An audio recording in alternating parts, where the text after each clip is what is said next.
Anyways, I have to do news, weather, traffic. Can't believe you're making me do traffic. Hey, go ahead and leave, little girl. Why is she sitting over here? She's talking about, I need to leave. I need to go home. Go home.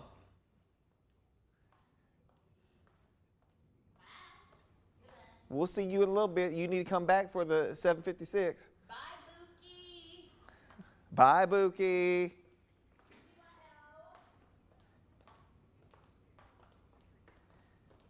So you wearing this little white mini skirt?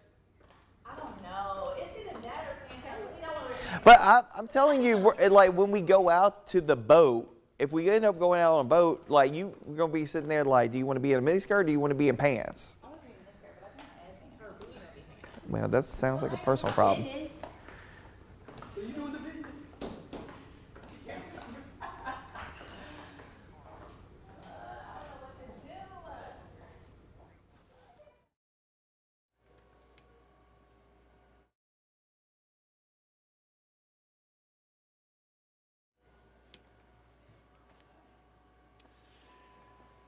Good morning, everyone. Andrew Douglas here in the Action News 5 digital desk on a Thursday, and it is cloudy on this Thursday. You're taking a live look from our High 5 camera outside of our studios here at 1960 Union Avenue. Some clouds there, and it's much cooler, about 10 degrees cooler than it was yesterday. 74 degrees as you get up on this Thursday. Certainly cooler last night after all the rain. Let's bring in meteorologist Patrick Ellis to talk about the slight cool down that we have this morning and what to expect in the next 7 days. Good morning, Patrick.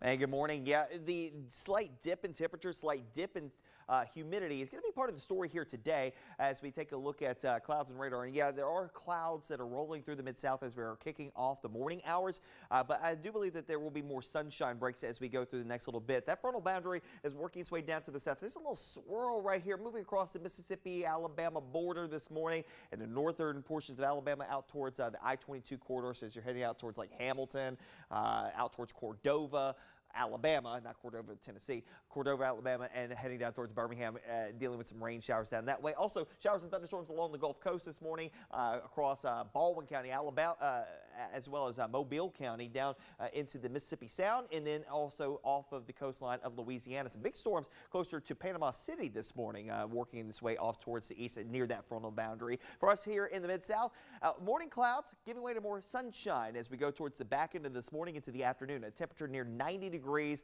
a northeasterly wind that's going to help to move the air around for the first time it seems like in a while. We haven't had really a good breezy day in a while. Today, not super breezy, but hey, we'll take whatever we can get. Again, and typically the northeasterly wind, a little bit of a drier wind that's going to filter into the area, and that's going to help to mix out those clouds here in the next couple of hours. 72, the overnight low, mainly clear, seasonable for this time of the year. The overnight low that should be for us is 72, so we'll take whatever we can get when we can get it, right?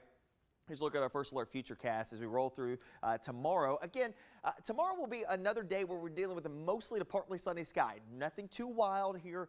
I think it's a standard operating day for the latter half of June. There might be one or two isolated pop-up downpours on your Friday afternoon, but most spots will likely stay dry. Low to mid-90s that will operate more like 100 to 105. So approaching heat advisory territory for at least a part of the Action News 5 coverage area. We head into Saturday. I think Saturday, most of the shower and thunderstorm activity stays well to the north of us along a frontal boundary that's going to eventually start to move southward in our direction. But we start off with sunshine. I think it's mostly to partly sunny throughout the day. Again, a pop-up downpour possible in a few spots on Saturday afternoon. Otherwise, hot and humid. Highs in the mid-90s that will operate more like 105 to as high as 110 degrees. So again, when you add in the humidity, it's going to feel absolutely stifling outside as we head towards the weekend. So we'll take the brief reprieve while we have it. It will change up very quickly in the next couple of days. That front will get a little closer to us Sunday morning. That will kick up a few showers and rumbles of thunder by early Sunday morning as the front works its way southward. I think we do have some opportunities for scattered showers and storms as we head towards your Sunday. That we will show you here in just a moment. 901 FC back in town going up against Phoenix Rising at 7:30 on Friday. That's Pride Night over at AutoZone Park. Temperatures will be in the upper 80s, close to 90 at kickoff. will drop slowly to the mid-80s by full time, and rain chances standing at 0. A southerly breeze coming in around 5 miles per hour. Remember, today a northeasterly wind, tomorrow more of a southerly wind. That's helping to import the moisture and the warmer air back across the area. That will eventually lead up to those better chances for some widely scattered showers and rumbles of thunder heading into your Sunday. Let's take a look at it with our First Alert Futurecast again on a broader perspective as we look ahead to the weekend. Again, there will be some chances for rain and storms on Saturday to the north of us. Mostly dry, though, for our neck of the woods outside of maybe a pop-up downpour. Temperatures mid-90s with a mixture of sunshine and clouds. We go into Saturday, Sunday night, morning, we'll probably see a few downpours developing across northwest Tennessee, northeastern Arkansas, and the Missouri Boot Heel. Those showers and storms will start to ease their way down towards the south and eventually bring us a little better chance for some widely spaced downpours. But not everybody finding themselves with some rain as we head towards your Sunday, so we'll keep the rain chance for at least now around 40%. But if you could get underneath the downpour, yeah, it could put you down a quick quarter to a half an inch of rainfall. You know the drill at this point. There's enough moisture in the atmosphere for that to happen. So 90 the high as we head into your Thursday, 94 tomorrow, 96 on Saturday. I think we will be near excessive heat criteria on Saturday, given the mugginess. One thing to note, again, when we're talking about mugginess, look at those overnight low temperatures. The higher the low is, the more moisture is in the atmosphere. Look at where we go from Friday into Saturday, upper 70s, near 80 when we go from Saturday into Sunday. And again, that may lead up to those chances for some better chances for rain and storms. Lower 70s coming up on Monday as that front sweeps southward, near the upper 60s and low 70s again by early Tuesday. Not bad, but of course a drier air mass also warms more efficiently. So by the time we head towards Tuesday, there's going to be a big off to the races type of situation. So we go from near 90 on Monday to the upper 90s on Tuesday, and quickly we will also invade the moisture coming back into the fold by Tuesday night into Wednesday. That will lead up to another chance for some rain and storms to head into July the 3rd, eventually July 4th, also featuring some opportunities for some hit and miss showers and storms amid a mixture of clouds and sunshine. Does it square up with what we expect this time of year, Patrick?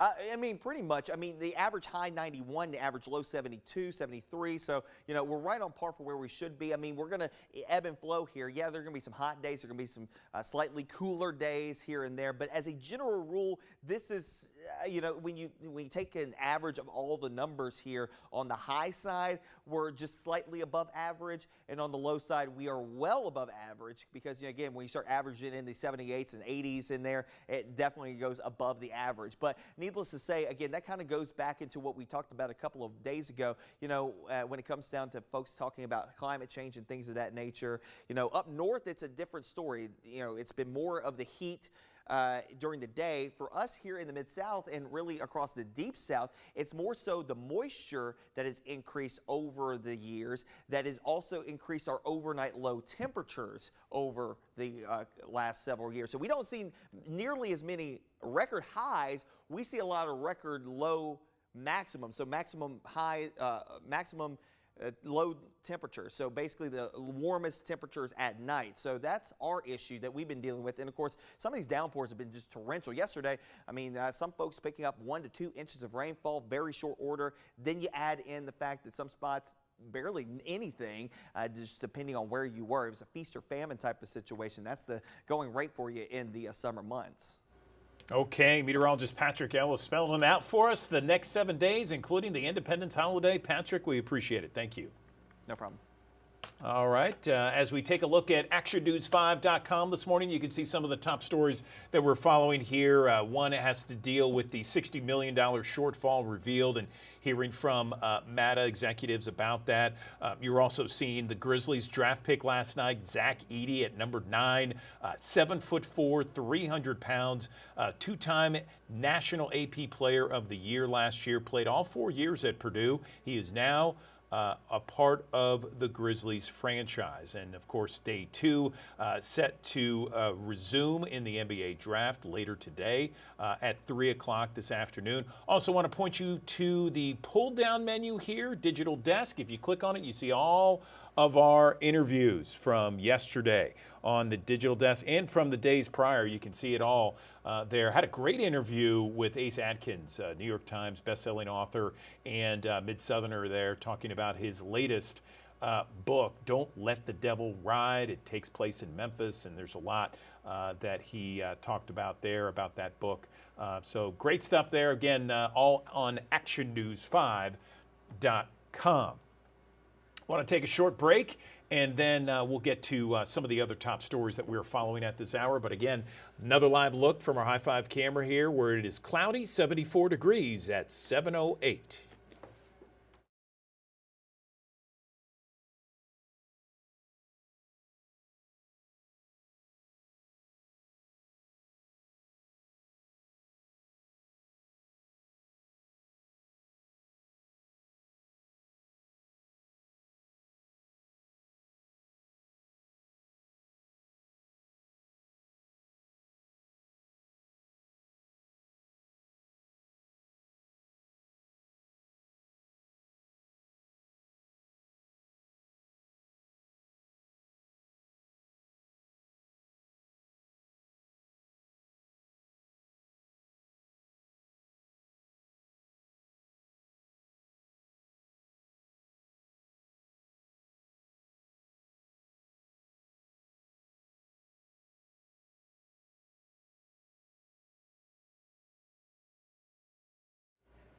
All right, welcome back to the Action News 5 digital desk. Well, if you were a Grizzlies fan, you certainly are a Grizzlies fan, then the NBA draft last night, you were paying attention to the first few picks. Grizzlies had the number 9 pick, and they picked one of the tallest players in the draft, 7'4", 300-pound Zach Edey.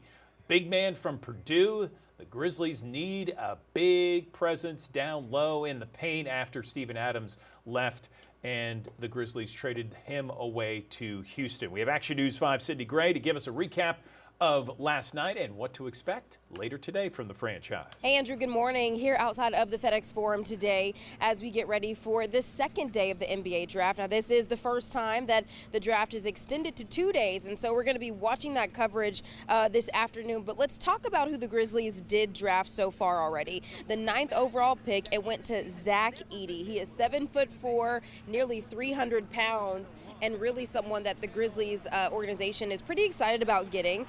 We know that the Canada native will be one of the largest players in the NBA. He played all 4 years at Purdue and is the first player in 40 years to win the National Player of the Year award back-to-back. And, you know, we talk about how the Grizzlies have needed that big presence. Well, they got it with Edey. So, again, lots of excitement for someone who's going to be filling that void for them. Now, his offensive game, it's pretty dominant. 25 points on average last season, 12 rebounds per game. But there were some concerns about his defensive skills and how they're going to translate into the NBA, as well as his speed. But still a pretty exciting time for the Grizzlies, who are really ready to get some wins. They had a tough season last year, 27-55, 13th overall in the Western Conference. Really not the season the Grizzlies had hoped for, but it was really those injuries that played a huge role. So we're going to continue to watch and see how this draft goes as we enter day 2. The Grizzlies have the 39th and the 57th pick today. It kicks off at 3 p.m., and we'll be watching it all for you and telling you all about it on actionnews5.com. I'm here outside the FedEx Forum. Sydney Gray. Back to you, Andrew. Digital desk. When a stroke happens, time is of the essence, and there's so many different things we can do when it comes to preventing a stroke. Also, it's so important to know the signs and symptoms when someone that you know or perhaps you see have a stroke and how to react and help that person. Let's talk more about it right now with Cami Hughes. She's a registered nurse, stroke coordinator at St. Francis Bartlett. Cami, I appreciate you joining us on the digital desk. So tell us about this acronym. I know about FAST, but let's go over it for our audience. But apparently there is a B FAST that I didn't know about. Good morning. Good morning. Thank you for having me. Yes, the newest acronym is BFAST, and it's because of stroke signs and symptoms that were being missed by the public. And so B stands for balance. So if you lose your balance or you're having trouble with coordination or falling a lot, E is for eyes, and that would be vision changes, blurred vision, double vision, loss of vision. And then you still have the FAST, which F is face. That would be if your face was drooping or not moving like it's supposed to. A is arms, and that would be weakness in one arm or numbness in one arm.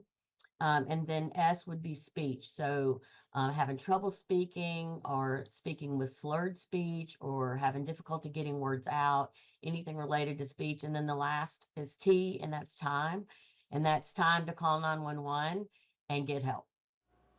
Okay, so be fast. Balance, eyes, and then face drooping, arm weakness, speech slurred, time to call 911. Let's talk about some of the factors that contribute to people having a stroke. Well, some of the three biggest are hypertension, diabetes, and high cholesterol. Those are the biggest as far as the country goes, as well as the state of Tennessee. The other things that contribute would be smoking. That's a big contributor. Obesity, inactivity, and stress. That can also be a factor. And then age, things that you can't control. Yeah, no question. Age, sex, and race. Yeah, I was going to say, stroke, I know it can be very debilitating for somebody, but it's also the third leading cause of death in the U.S. So how do we prevent a stroke from happening, or at least best practices? Well, actually, 80% of strokes are either treatable or preventable. So first and foremost would be looking to see what your personal risk factors are for stroke, and then trying to make a change. Controlling your high blood pressure if you have high blood pressure, changing your diet, adding some exercise, also checking your cholesterol levels regularly, and working on that.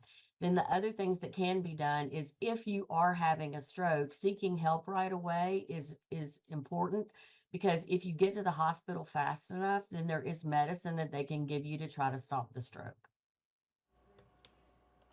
Okay, and what part of Be Fast, the T, is time to call 911. Is there anything we can do other than calling 911 if we see someone having a stroke?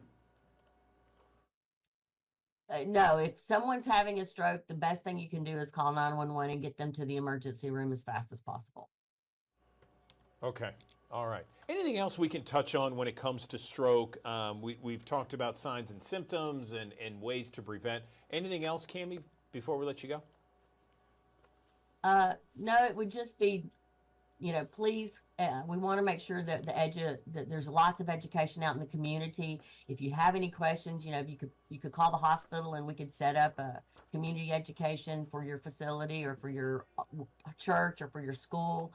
But getting the education out there is big, because people are not coming to the hospital as emergently with stroke as they do for like chest pain. Gotcha. Okay. Well, Cammie Hughes, we appreciate you joining us here on the Digital Desk. Thanks for the info. Always appreciated with this info to help us live better lives. Thank you.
Good morning. Welcome back to the Action News 5 Digital Desk. I'm Andrew Douglas, and there is a novel I want to tell you about that just was released this week. And this is about Memphis. And we know that Memphis has an incredible history. It has so many different things that makes it great. And this novel takes place here, and it is, by all accounts, another bestseller for Ace Atkins. He has had 13 novels. He's a New York Times bestseller, and he is joining us right now on the Action News 5 digital desk. Ace, it's a pleasure to talk with you. Tell me about your latest novel. This is fantastic. Yeah, and Andrew, probably Yeah. telling a little bit about my age. It's actually my 30th book. Which Oh I my can't gosh. believe. 30th. I've been in this business for quite some time. I live in Oxford, but I really feel like Memphis is my home city. You know, this is the place where I do a lot of business. I love eating here. I love hanging out here. I feel like it's my second home. And this book is really, Don't Let the Devil Ride, a celebration of all things Memphis. And it's not just a cursory gloss over when some people set things in Memphis where I mention barbecue and Beale Street and that kind of stuff. It's a full out, most of it's set, a lot of it's set in Central Gardens, part of it in Orange Mound. It's all over the place. It's a very diverse book. That's fantastic. My mistake. 30 novels. That's Yeah. unbelievable. Congratulations on all of your success. Thank you. So tell me a little bit about it. I've heard you talk about it. The title is Don't Let the Devil Ride. Tell me where that title came from and just a little snippet of the book. Well, we had such a hard time with the title. So it's a crime thriller. There's got a lot of action and comedy and that kind of thing. But boy, did we have a tough time with the title. The original title was called Suspicious Minds. And somebody in the marketing department thought, well, I don't know if that sounds Memphis enough. But to me, it sounded very, very Memphis. But we ended up getting what I think is even a better title. Don't Let the Devil Ride is from a classic gospel song. And I thought, to me, it really sounds like Memphis. It sounds amazing, and so brief. And you mentioned it takes place in Central Gardens. Yeah. What else can you tell our audience? Well, it's about a woman. It starts off. It's a very varied group of characters. It's not just about one person. It's told through the viewpoints of many different characters. But there's a woman named Addison McKellar who lives a very stately home in Central Gardens. She has 2 kids. One of them goes to Presbyterian Day School. The daughter goes to Hutch. They are members of the Memphis Country Club. I'm sure your viewers will know exactly the people I know about. Oh, yeah. And the husband, Dean McKellar, ends up going on a business trip to London, and he's gone 3, 4, 5 days, then a week. And Addison McKellar back home doesn't hear from him. She tries to text him. She tries to reach out to the hotel. Cannot get any answers. Cannot get any answers from his personal assistant. So she ends up driving from Central Gardens downtown, where he's had his office for years, in the Cotton Exchange building, goes up to the 3rd floor, and the building or the office is now being occupied by a interior design company. And so they don't know who Dean McKellar is. They've never heard of this Dean McKellar construction. So she's left flummoxed, frustrated, wanting to get answers of not only concerned about her husband, but who is my husband? I love it. I love it. It sounds great. I can't wait to read it. You have lived in Oxford, Mississippi now for the better part of 2 decades. Is that right? It doesn't seem like it, but yeah, I've been there for almost 25 years. And, Oh, wow. And again, Memphis is, Oxford is my hometown, but Memphis is my home city. I gotcha. I gotcha. So tell me a little bit about yourself. I read that you were originally, and this is going, I guess, with the novel here, you were a crime beat reporter back in the day. Tell me about that. I was, and I think that was perfect training for me to really write, a crime novel. I lived in Tampa. I worked for the Tampa Tribune. I worked briefly for the St. Petersburg Times, and I covered the police department, the sheriff's office. I covered homicides and kidnappings. In fact, it's a long story, but that's one way I met my wife. She was actually a rival reporter at another newspaper, and so through that, I knew ultimately I wanted to be a writer. I wanted to write novels. I wanted to write crime novels. I loved Elmore Leonard and Robert Parker, and even going back to like John Grisham and The Firm, and that's ultimately what I wanted to do. But being a journalist not only helped me with the authenticity of the book, but also working with editors, getting better at what you do, and it was a very formative time for me. It sounds like it. Yeah. And then, and from my understanding, you started writing full time at the age of 30. Yeah. Tell me what that was like for all those aspiring authors out there that want to write a book. How do you make that transition from a full-time job doing something completely different to actually writing and getting paid enough to make it full-time? Well, I think some people have a misconception of what an author does. And when I first started, 30 years ago, being published people, I think, understood it a little bit better, which was, you're working with a major company in New York, you're working with a major publisher, they're paying you to produce these books, and you're going out on book tour, and it's very exciting. And now in the digital age, I think it maybe lessened a little bit what an author is. I'm an old school author. I'm fortunate enough to work with HarperCollins, one of the largest publishers in the country. But I don't even tell people on the plane that I'm an author, because inevitably somebody will say, well, so is my uncle. He put something out. And I said, well, they uploaded a book. That's not publishing a book. But it's a great career. I love it. I don't know anything else that I would do. The industry that I came from, unfortunately, is getting smaller and smaller. But writing books, writing crime books, writing about a place like the city of Memphis and bringing these characters alive, it's just so much fun. And a lot of your fans, Ace, might not know that you had this background in Auburn football, and I mean, I can't escape it. I mean, you played, on the defensive line, right? I mean, for Auburn, for the Auburn Tigers, yeah. And you were part of that undefeated season that, due to suspension, you couldn't really play at a bowl game, but. Certainly, you had to bring up the suspension. well, that's why I don't have a national championship ring on right now. Right, yeah. right. But how did that team concept, having played a part of big time college football, how did that instill and maybe help your professional career as an author grow? I didn't think that much about it when I was doing it. And, I also would always hear things about football teaching you life lessons and making you work harder. And I wasn't really sure if that was the case. But as an older person now we're looking at 30 years on since I played football. And trust me, my joints know exactly it's been 30 years ago. Yeah, I think it's working every day. It's working towards a goal.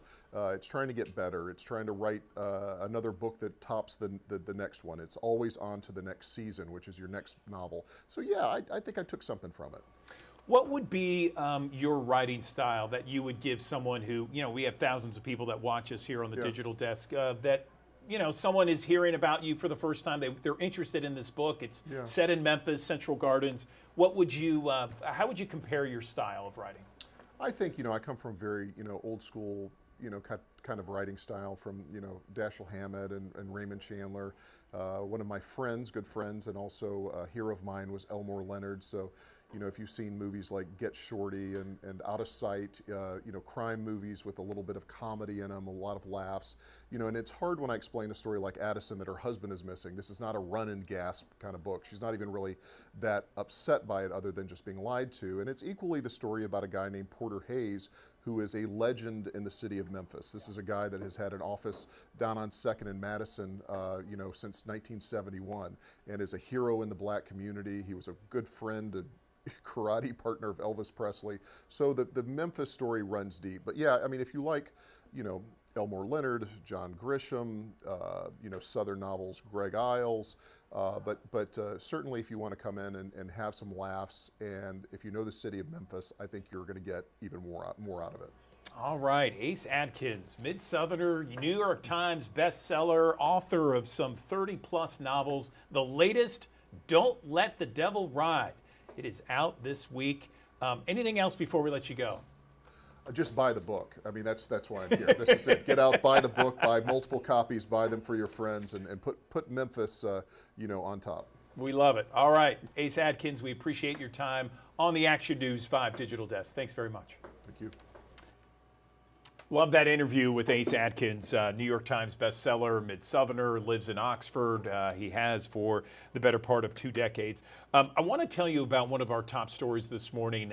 It was about this meeting that's coming up tonight in the city of Germantown with regards to Riverdale Park that's near Riverdale School. Action News 5's Sydney Hawkins brings us up to speed on a very important meeting sent for tonight. Tonight's meeting comes after nearly 2 years of mourning for friends and family members of Will Drennan, who lost his life after drowning in a storm drain at Riverdale Park. The incident happened after heavy rain pour in August of 2022. Drennan was 37 at the time and a Little League flag football coach. His team was there practicing when a thunderstorm came through and swept a young player away into a drainage culvert. Drennan immediately jumped into action, jumping into that drainage system to save the young boy.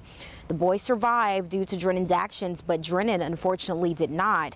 Now, after his death, community members called for improvements at the park, which is expected to be discussed tonight.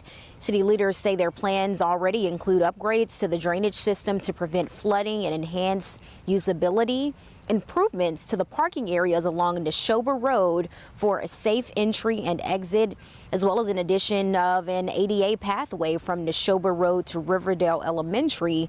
City leaders are asking those who live in Germantown to utilize the park to come view the plans and offer any comment, questions, or concerns. Tonight's meeting is taking place at Pickering Center in Germantown from 4:30 to 6:30. Reporting in Germantown, Sydney Hawkins, Action News 5.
Good morning, everyone. Andrew Douglas here in the Action News 5 digital desk. Too many times we forget the impact of just a small, simple gesture and what it can make. And this is exactly why National Random Acts of Kindness Day is being celebrated and encouraged for everyone to spread kindness. We have Megan Murphy now joining us on the Action News 5 digital desk to talk about this specific day. She is a Nextdoor ambassador, a lifestyle expert. And Megan, for anyone that doesn't know, what is Random Acts of Kindness Day and how did it get started? Good morning. Yay. Well, thank you so much for having me. I love to sprinkle kindness like confetti, and Random Acts of Kindness Day is just an excuse to do more of that. There is a Random Acts of Kindness Foundation that was founded in 1995, but Random Acts of Kindness Day was founded in 2004 in New Zealand. A man was witnessing some road rage and thought to himself, what if there was just a day dedicated to kindness? Random Acts of Kindness Day was born, and it traveled to the States, and we celebrate every year on February 17th. February 17th. Okay, so we can mark it down as this Friday. And so how should we? It's also, but this entire week is Random Acts of Kindness Week. Okay. We happen to be on the eve of Random Acts of Kindness Day, but really there's no limit on kindness, right? Spread it all. Of course. Of course, of course. I totally agree with you. It's something that we should be doing each and every day. So let's talk for some of our viewers out there, because we're speaking to thousands of people right now. How do we practice Random Acts of Kindness Day? What are some of the, I guess, guidelines? So I like to think about neighbor care. We always talk about self-care and taking care of ourselves, but what about practicing neighbor care for National Random Acts of Kindness Day? You know, Nextdoor did this survey, and they found that connecting with as few as 6 neighbors in your community can help with loneliness and anxiety, social anxiety and depression. So we need to connect. And how do we do that? We connect through kindness. It can be really, really simple. Bringing in someone's recycling, taking out someone's garbage, noticing, an Amazon package is sitting in the rain and tucking it under the awning. These small little gestures, putting your phone away when you're walking your dog, looking up and smiling and engaging with your neighbors, letting them feel seen and recognized, giving someone a small compliment. And on Nextdoor, we like to use the hashtag #KindNeighbor to share some of those gestures, because here's the thing about kindness. It's contagious. So if you hear me doing something good or see me doing something good, you're more likely to do it as well. It is such an infectious thing. I love doing it myself, and it's happened to me. You know, I'll have someone. I love making eye contact with someone, a stranger on the sidewalk or whatever, and just smiling. Something as simple as that can change an attitude of somebody. Someone came up to me and said, "Hey, I love your watch," and I was like in a great mood for hours after that. That's all it was. I mean, it's amazing how some simple, small acts can go such a long way. It's just those points of connection, because we want to realize that we're a part of something bigger than ourselves. And when we step out of ourselves and connect with our community, connect with our neighbors, we feel better, and they feel better as well. It has this feel-good ripple effect. And again, it doesn't have to be huge. It doesn't have to be this big sweeping gesture. You could make blueberry muffins for breakfast and just simply walk one across the street to your neighbor, or notice that your neighbor's sidewalk isn't shoveled and shovel it for her, right? Very simple things, but extending outside of yourself and making people feel hugged and seen and accounted for. I like some of your acts of kindness, Megan. Can we talk about some other ideas for some people out there? What else could we do? Sure. So, I mean, hashtag kind neighbor through Nextdoor is a great way to get inspiration. I also think just looking Nextdoor app and seeing, okay, so-and-so is looking for a lost cat. How can I help? Can I look in the park? Can I create flyers? So-and-so needs their sidewalk. They're looking for someone to shovel their sidewalk. Can I volunteer to be that person?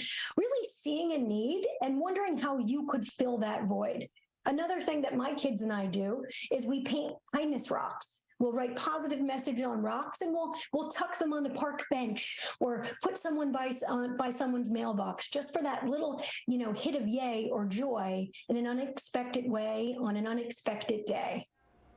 You know, there's so much negativity when it comes to social media. You see a lot of it. You see a lot on some of the headlines.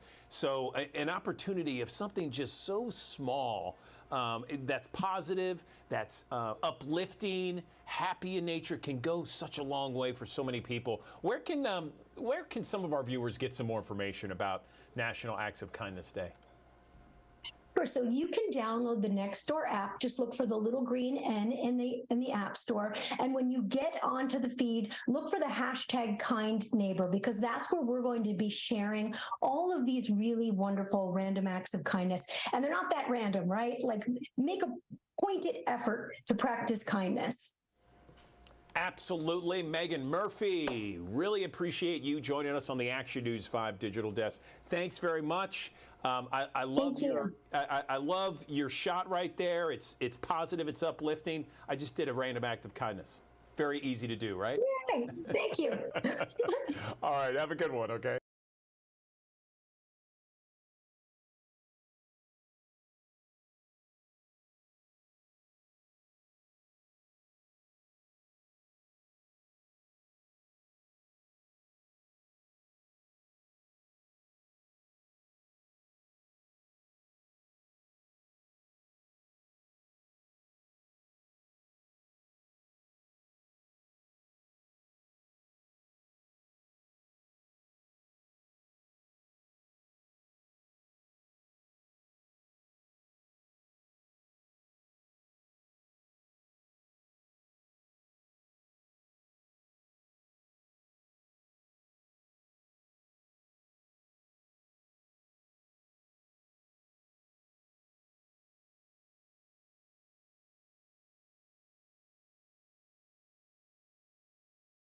All right, Andrew Douglas here in the Action News 5 Digital Desk. I want to tell you about a new study that says 11 minutes of moderate exercise a day can lengthen your life. Just 11 minutes, moderate exercise each day can lengthen your life. Okay, so let's talk more about this study with Alex Xavier Seals. He is an exercise specialist with Regional One Health, joining us on the digital desk. How are you? What's going on? I'm good. How are you? Doing well. So tell me about this new study and some of the findings behind it. I'm very interested in this. So the study shows that 11 minutes is all you really need to stay healthy, compared to doing 30 minutes a day or something as an hour at the gym. So If you feel that you do not have enough time in the day, you definitely can find 11 minutes in your day to work out if needed. And it also shows that moderate exercise can lower your cardiovascular risk by 17% or so. It can lower your early death risk for about 23%, and it can lower your cancer risks for about 7%. So it's quite an interesting study. So 11 minutes here. Give me some examples of moderate exercise. Are we talking about interval training? Are we talking about taking a brisk walk? What are we talking about? So interval training might not be where you will want new people to start because that can be a little intimidating. But yes, brisk walking would definitely do justice. A nice jog, a power walk, jumping jacks, anything where you're getting that heart rate elevated and that breathing elevated will be good enough to consider good exercise. So the CDC recommends 150 hours of exercise each week. So this is about half of what the CDC recommends, and you still have the benefits, right? Exactly. So if you look at that CDC recommendation, that'll be about 30 minutes a day if you work out 5 days out the week. However, if you choose to just do 11 minutes, you're doing about 55 minutes for that week. Okay, and this is, so this is just to maintain health, body health. It's not, we're not addressing losing weight or building muscle mass, nothing like that. This is just about maintaining optimal health. Exactly. It's just mainly about, like you said, maintaining optimal health. If you do want to do something along the lines of losing weight or gaining muscle, then yes, you would have to do something more strenuous. But if you just want to stay healthy and active, as long as you're moving, you're doing just great. Okay, so Alex Xavier, let's talk about some simple ways people out there, many viewers, we have thousands of people that watch us on the digital desk each and every day, some simple ways for people to work in exercise in their daily life. And again, all they need is 11 minutes a day, right?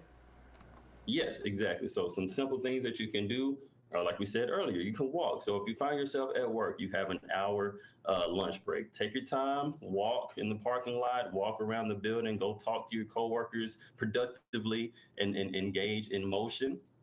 You can wash your car by hand versus going through a car wash. You can walk your dog if you have a dog for an extended period of time during your lunch break. There's plenty of things you can do. You can do some jumping jacks at your desk while you're working. If you're able to prop your computer up higher, maybe you have a standing desk at work, maybe work while you're walking or work while you're squatting. There are plenty of ways that you can find ways to exercise for a very short amount of time.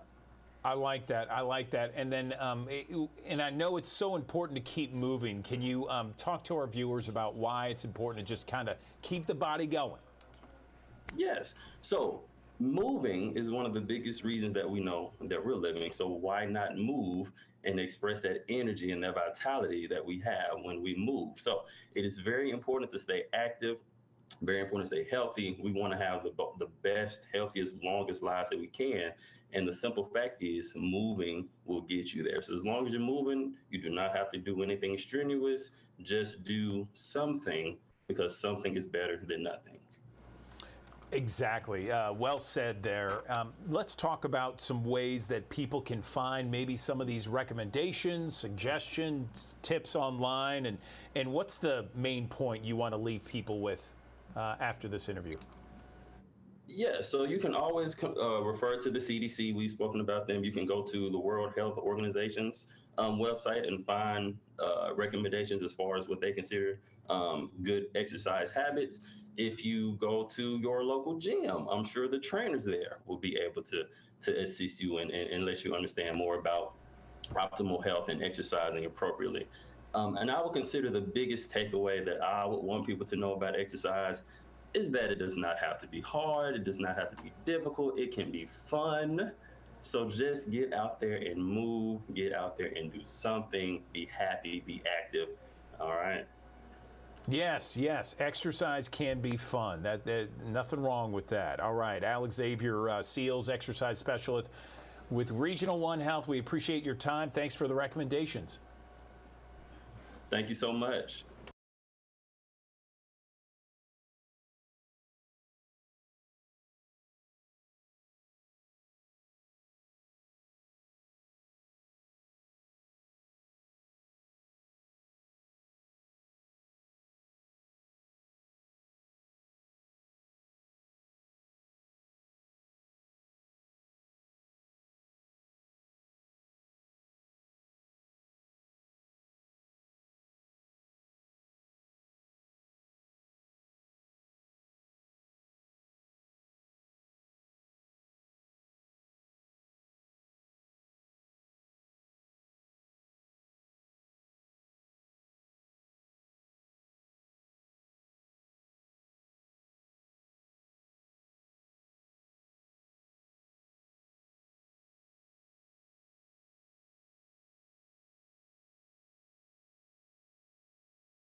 Good morning. Welcome back to the Action News 5 Digital Desk. It has been more than 50 years since an American won the World Chess Championship. That was chess legend Bobby Fischer taking home the prize back in 1972.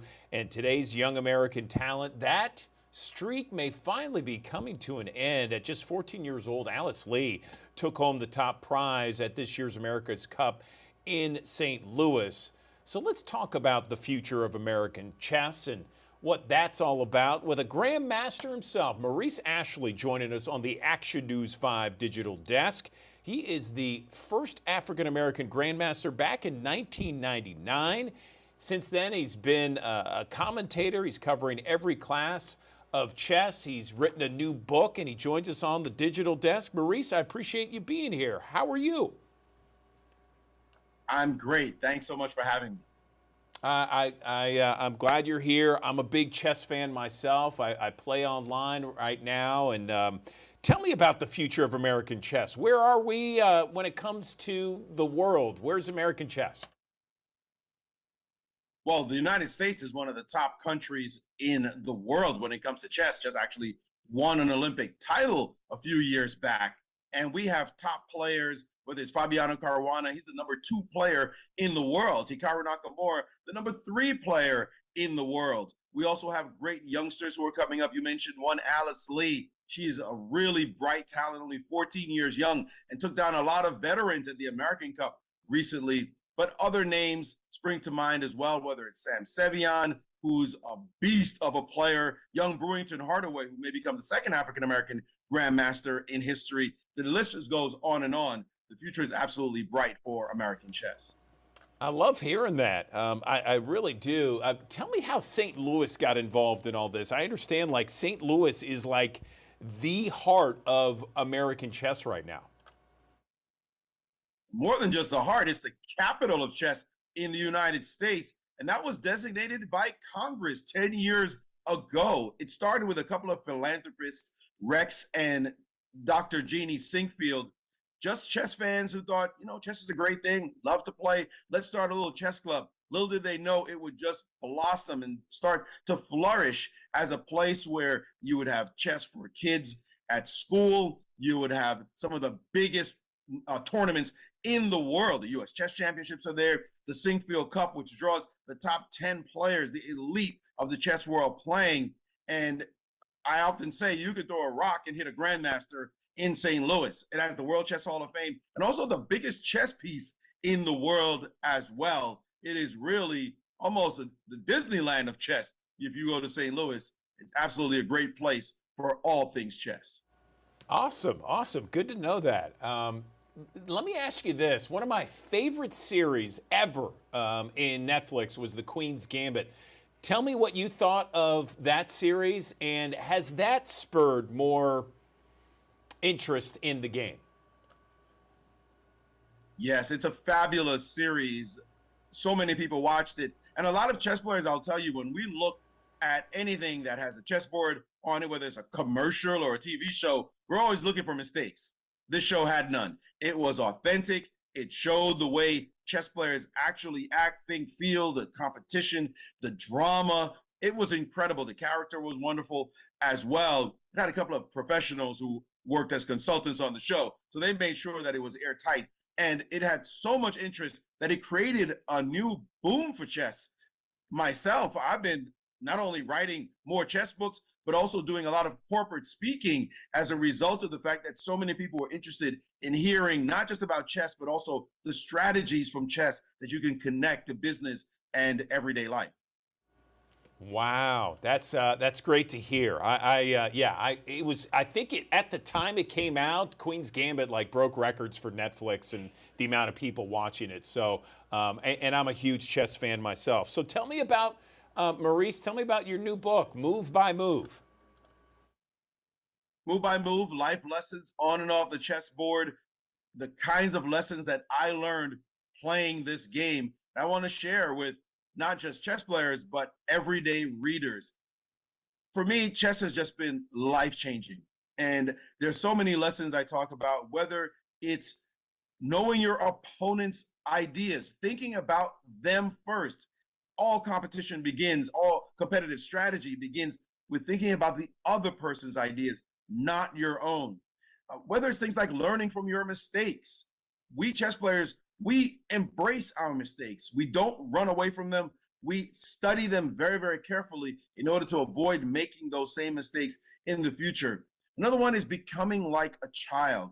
For me, I may be a grandmaster, but I always consider myself an advanced beginner. I'm always learning not just advanced ideas, but basic ideas, things that I saw 20, 30 years ago. When I see them again, I think, man, did I never learn this stuff? Because the basics have a lot to teach us in whatever it is that we do. So it's ideas like that and many more that I share in the book in order to give those lessons to others so they can improve their critical thinking skills, their decision-making skills, whether it's in business, whether it's in their personal lives, just for general improvement overall. We got so many schools, so many students that are involved in various chess activities, chess clubs, competitions, that sort of thing. If there were some players out there, some chess players that wanted to get involved in the world of chess and be on that, grand stage, what would you recommend they do? Well, back in the day, I would say books, books, books. Grab the best chess book you can find and start studying away. But these days, 21st century, it's all online. It's all digital. You can go to great websites like stlouischessclub.org and see videos, not just of how to play, but with the great tournaments, the great masters and grandmasters of the game, with commentary that breaks it down, keeps it nice and relatable so that you can begin to appreciate the finer points of the game. You can see chess puzzles for you to practice so that whenever you get in those kind of game type situations, you'll be able to find the winning move. So it's all really online for everyone to be able to study thousands, if not tens of thousands of video hours. stlouischessclub.org, just one of the great websites you can go to learn more. Maurice, this has been a great interview. We really appreciate you taking the time on the digital desk. I leave the last question open to you. Anything else you want to mention before we let you go to the people of Memphis in the Mid-South? Well, again, chess is one of those games that transforms lives. And I often say that the journey gives value to the destination. Whatever it is that you're doing, it's step by step, any obstacle you face, move by move, just keep your head to the grindstone and you'll get there. That's one of the lessons I learned from chess. You definitely want to apply it to your life. All right, Maurice Ashley, Grandmaster, talking about the future of American chess, and that future is a bright one. Maurice, we appreciate you on the digital desk. Thanks so much.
Action News 5 Digital Desk. It's late spring. The unofficial start of summer is upon us, and people are going to be out and about all around all types of water, whether it's the swimming pool, the lake, perhaps it's the beach. We want to make sure that our family is as safe as possible around water, not only the spring and summer months, but all year long. Let's bring in Rowdy Gaines, a three-time Olympic gold medalist, to talk more about drowning prevention on the Action News 5 Digital Desk. Rowdy, good morning to you. Appreciate you joining us. So where do we begin? Does it begin with swim lessons? What do you think? Well, Andrew, yeah, absolutely. You know, drowning is an epidemic in our country. It's the #1 cause of death in that children age group bracket of 1 to 4. And like you said, we found the cure, and the cure literally is to put your child in swimming lessons because that reduces the risk of drowning by 88%. Most children learn that life-saving skill of being able to float on their back. So yeah, that's the message that we have at Step Into Swim for sure, to take swim lessons. Yeah, I mean, I remember when my kids were very young, our pediatrician said, hey, the #1 killer of kids under the age of 5 is swimming. I think it was under the age of 5, but it was, or water, I should say. Yeah, it's certainly an issue. What kind of advice do you have for parents, in addition to getting those swim lessons, to make sure their children are safe in and around water this year? Well, the #1 thing, really, in my opinion, is even more important than swimming lessons. The parent has to watch their child 100% of the time. They have to be that first line of defense, Andrew, because a child can drown in as little as 30 seconds. And most drownings, up to 90%, happen in front of an adult. And it's because they become distracted. And so what I try to tell parents, you can save your child's life even if you didn't put them in swim lessons by watching them 100% of the time. That's not going to happen, obviously. We become distracted. So that's where swim lessons come into play. But there are other things, obviously, especially around a controlled setting like a swimming pool or hot tub, where you can create those barriers. Having a CPR plan or first response plan, having a water watcher at a party. Many drownings happen when in parties where a lot of children are in the pool, and every adult thinks that somebody else is watching them. So there's a lot of tips out there that parents can take advantage of. So, Rowdy, tell us about the Step Into Swim Water Safety Initiative.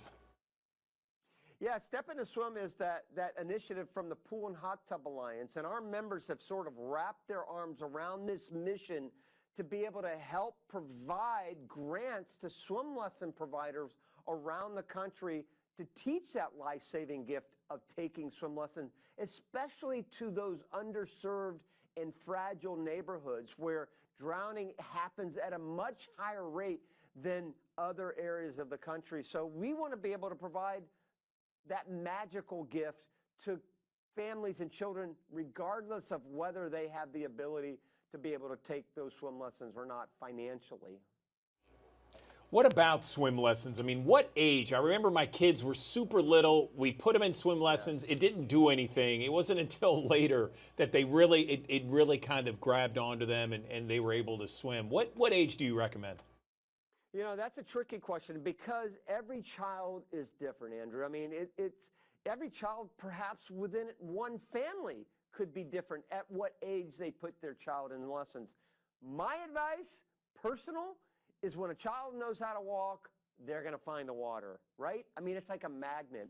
And so for me, it's really important that they somehow or another are introduced to swim lessons, even if it's you or in the backyard with your child, to be able to kind of help them and guide them.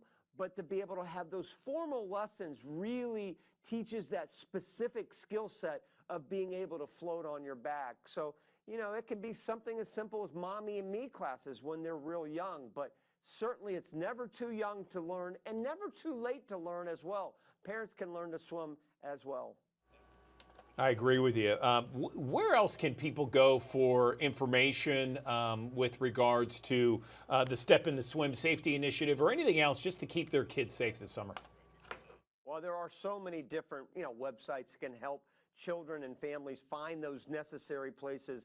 Step Into Swim is awesome because at stepintoswim.org, you can actually find a zip code locator where you can literally find a lesson provider that provides those grants to families and children to be able to afford to take those swim lessons. You can find a lot of other tips on there, ways to get involved in your local community, the ability to donate to what we do. 100% of the money that we raise goes directly to those lesson providers. Our board matches those funds. So there's a lot of ways that we are trying to do our part and to be able to provide those swim lessons to families around the country, especially as we head into the summer season. Rowdy, before we let you go, we got the summer games coming up in just a couple of months. Any thoughts about Team USA in the pool? I'm working for you, my friend. I'm working for NBC. I can't wait. You know, it's going to be another great team that USA has. Listen, USA has been #1 in the world of swimming for 68 straight years. The last time they lost the #1 position in the world was 1956. That's not going to change this summer in Paris. But there are a lot of great swimmers around the world that are going to fight to the finish. But we've got the Katie Ledecky, and we've got Kayla Drussel, and the whole gang coming back. So it should be a fun summer when we get to Paris. I can't wait, it's going to be exciting. So, Rowdy, we look forward to hearing you on some of the calls in Paris, and thanks so very much for joining us on the Digital Desk. We appreciate it. Thank you, buddy. Take care.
Good morning. Welcome back to the Action News 5 Digital Desk. Believe it or not, we're almost at the end of June. Is this year flying by or what? And of course, every month we like to just kind of see and survey what people are searching, what they're looking up each and every month. I'm joined now by Google Trends expert Marlee McAlilly, joining us on the Action News 5 Digital Desk. Marlee, nice to see you again.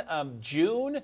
We're almost done with it, and there's been a lot of searches, all kinds of different trends. We're going to get into the 4th of July trends in just a little bit, but let's start with some of the TV shows. You know, you think about TV shows, you think it's September, October, but in June, there were some big TV shows people were interested in, right? Absolutely. There were some major premieres happening this month of June. Bridgerton was one of the most searched top trending TV shows this month, especially in the state of Tennessee. A lot of people were eager to, search questions about the plot lines and what's going to happen with the main characters. We also saw a lot of interest in House of the Dragon, which returned. In fact, the top trending question for how to learn for languages was High Valyrian, which is a made-up language in House of Dragon. So a lot of people are getting really into TV this season and finding ways to, increase the fandom. Yes. House of Dragon, big in my household for sure, Marlee. Let's talk about there's different searches. I have a question here with Father's Day. Okay, so Father's Day was earlier this month, of course, and one of the searches for Google, so people actually went and searched at Google what to say in a Father's Day card that increased 1,600%. Like, are people that are they having that much of a tough time what to say in a Father's Day card? What? Yes, it really appears so. We saw most of the questions surrounding Father's Day were about what you should write to your father. What can you write in a card? What can you do for him? So a lot of people were taking to Google search to find those answers. A great tip as well, if you're not sure what to write to your father or to a loved one on a special day, you can always go to Google's Gemini, which is our AI tool, and it'll give you, some options for letters. Yeah, wow. Okay. I don't know what that says, but that's for a different topic. Let's talk about the songs of the summer. Always people think back to several summers that were so, instrumental to them in their childhood, perhaps. And there's always like one or two songs that are the songs of the summer. What are we seeing right now? We're seeing a lot of interest around Sabrina Carpenter's songs, Charlie XCX, and of course Taylor Swift, with Fortnite really taking center stage this month. You know, Taylor Swift really is kind of the star of the season. There's been a lot of interest in her song, Our Song, as well as it's being re-recorded. And the top searched music search was actually around Taylor Swift and Travis Kelce. So people just interested in her music and her personal life as well. Yeah, no surprise there. Taylor Swift always going to be topping the charts in some form or fashion. Let's talk about 4th of July trends. We know that's coming up in just a few days, and those always lend itself to big searches on Google. What are people searching when it comes to 4th of July?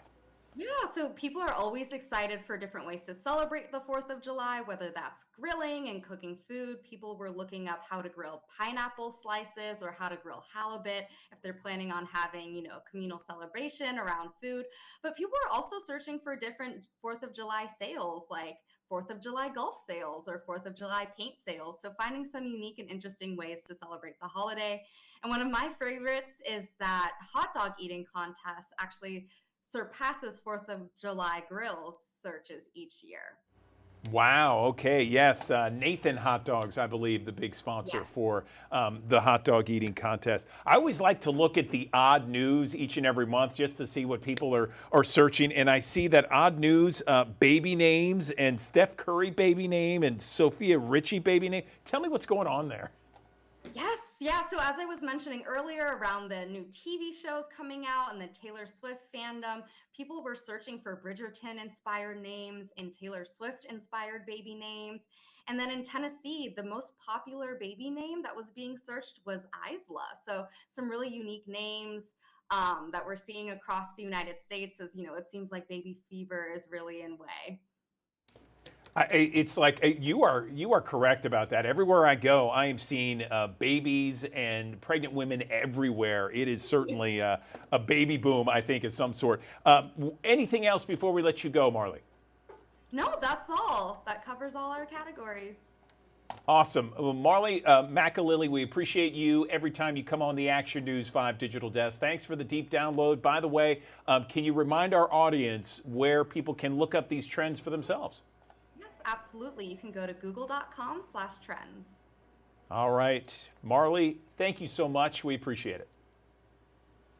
Thank you. All right. Now the live look from our High Five camera downtown Memphis on a Thursday morning, 74 degrees. Mighty Mississippi there off in the distance. We'll be talking about your forecast in 1 minute.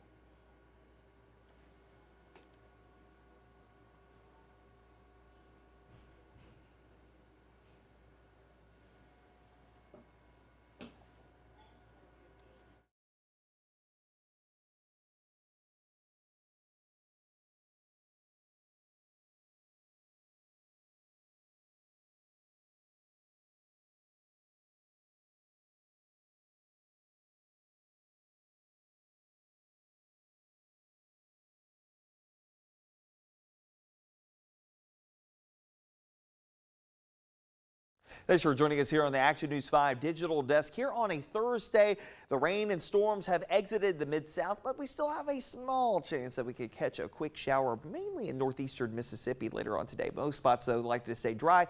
Clouds also beginning to clear out over the next few hours. We'll see a little bit more sunshine to develop through the late morning, early afternoon hours. Temperatures are going from the morning 70s on our way up to near 90 before it's all said and done, and a nice northeasterly wind to come in around 10 miles per hour. Here's a look at what to expect as far as today is concerned. Again, highs topping out upper 80s and low 90s across the board. And again, there's your small mention of an isolated shower across northeastern Mississippi as we go through the back end of today. So it wouldn't be surprising, again, places like Oxford, Ashland, Ripley, Blue Mountain, Rienzi, as well as Glen and Corinth may catch a quick shower here or there. Most spots otherwise from eastern Arkansas up towards the Missouri Boot Hill and into West Tennessee, all dry at this point. As far as tonight is concerned, upper 60s and low 70s to bottom out as we wake up tomorrow morning. That's around where we should be for this time of the year under a mostly clear sky. Mugginess, well, taking a little bit of a back seat. It's still going to be muggy outside. Don't get me wrong here today, but it won't be as high as it will be as we go through the coming days, and not as high as it has been the last several days. But again, you'll see the spike in humidity starting tomorrow when the winds turn more southerly through the course of your Friday into Saturday into Sunday. And of course, Sunday may lead up to a little better chance for some rain and storms. A lot of stuff going on the next couple of days in association with the 4th of July Freedom Fest in West Memphis. That's tomorrow at Tilden Rogers Park. I think you're in decent shape if you're heading out there. Temperatures will be in the 90s at 5 o'clock, 7 p.m. or about 89, 85 by 9 o'clock. Under a mostly clear sky and a light south breeze. Also, Arlington having their Star Spangled Extravaganza at the Arlington Sports Complex. That's going to be going on tomorrow as well. I think that starts at 6 o'clock in the evening there in northeastern Shelby County. But needless to say, again, the weather pretty quiet for us as we're starting off your weekend. Heading into a holiday next week that will feature a little bit of rain opportunity. So maybe getting it out of the way a little earlier might bode well for them. With fireworks and things of that nature. Let's take a look at our first alert future guys, giving you a first alert to our next opportunity for a more widespread rain. I think we may see a pop-up downpour as we head towards your Saturday. Otherwise, this is going to be plain old hot.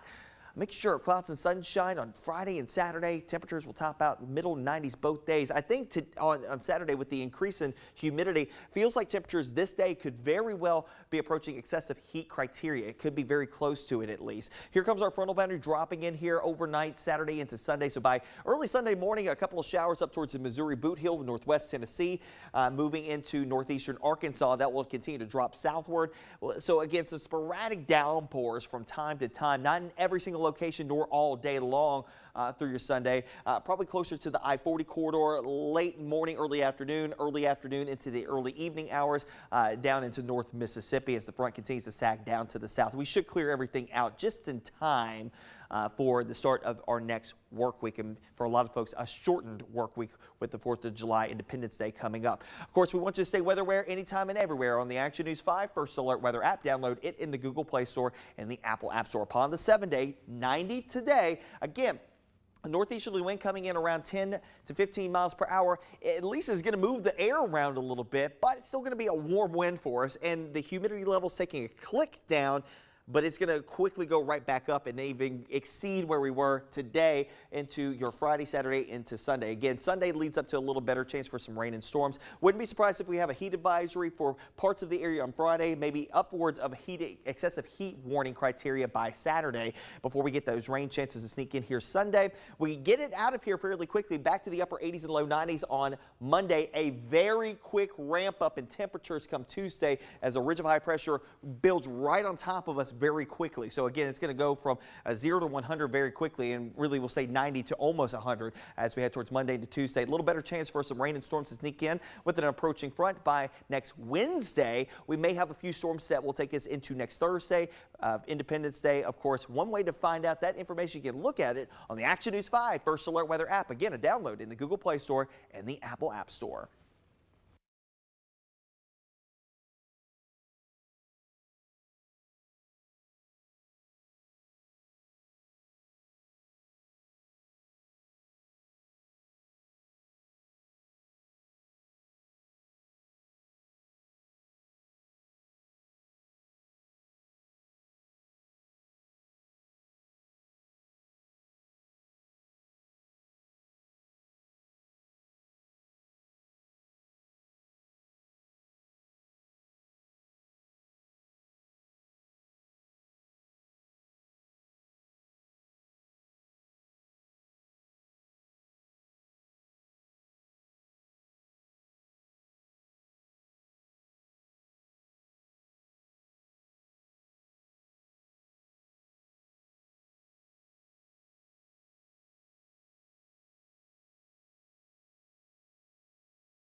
Good morning. Welcome back to the Action News 5 Digital Desk. You know, the digital world, it can be challenging to navigate. I don't care who you are, if you're tech savvy, certainly if you're not.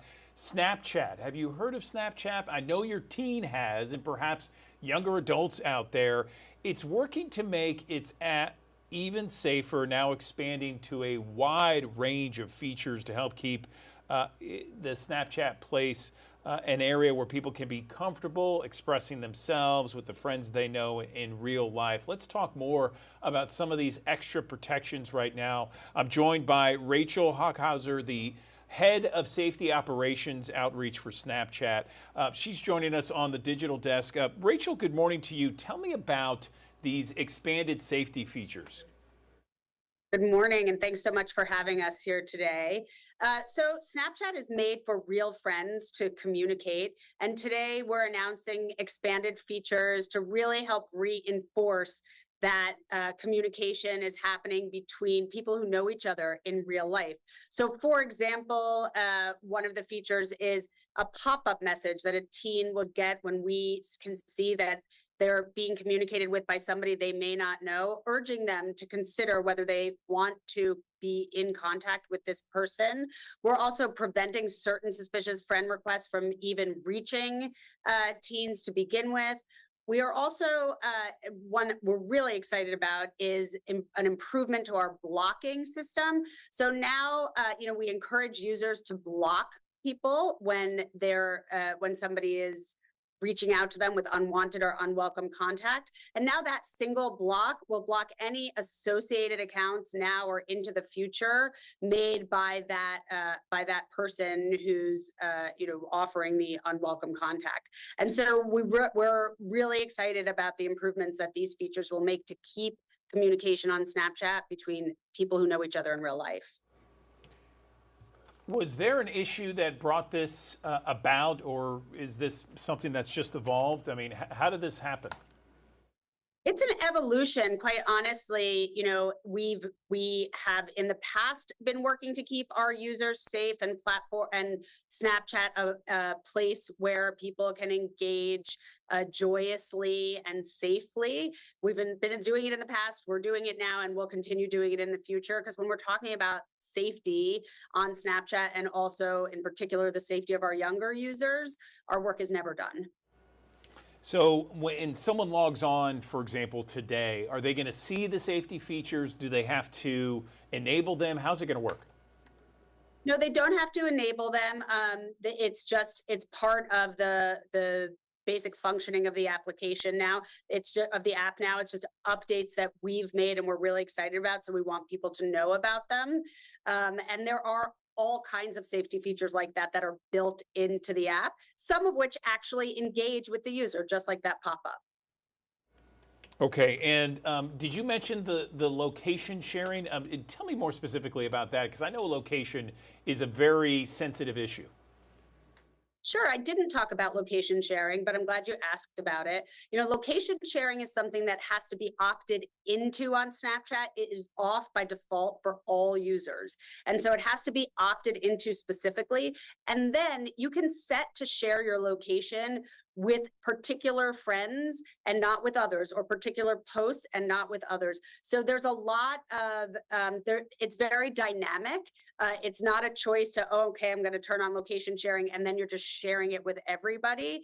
Our users, our Snapchatters really have the ability to very specifically control who and when they want to share their location.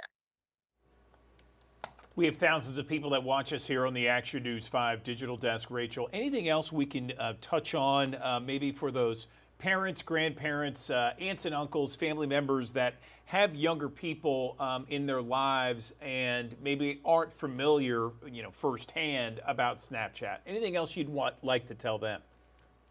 Yes, I would like to tell them about our parents.snapchat.com website. And we created this website at parents.snapchat.com specifically for people who may not be on the app themselves, but want to learn more about it because their teens or other family members are on it. And it has a lot of really great, useful information to try to explain Snapchat to people who may not be as familiar with it. And it also has a lot of great information about our parent tools, which is our family center, parents.snapchat.com. Okay, Rachel Hockhauser, Snapchat's head of safety operations. We appreciate your time. Very valuable information you shared with us here on the Digital Desk. Thank you very much.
Good morning. Welcome back to the Action News 5 Digital Desk. I'm Andrew Douglas. Did you know that some people who have really bad allergies throughout the year, they go to an acupuncturist for treatment? This is a thing, as certainly we know about allergies here in Memphis and the Mid-South. So many people suffer from it. Well, now this treatment is helping a lot of people out there. Let's bring in Jessica Puckett. She's an acupuncturist in Memphis, and she is someone that does this procedure. Jessica, good morning. Tell me first off the idea behind this, where acupuncture helps people, especially those allergy sufferers. Good morning. Good morning. Acupuncture is a 5,000-year-old procedure. It's been around for many millennia. However, we have honed in through research over the past few decades on how it actually works.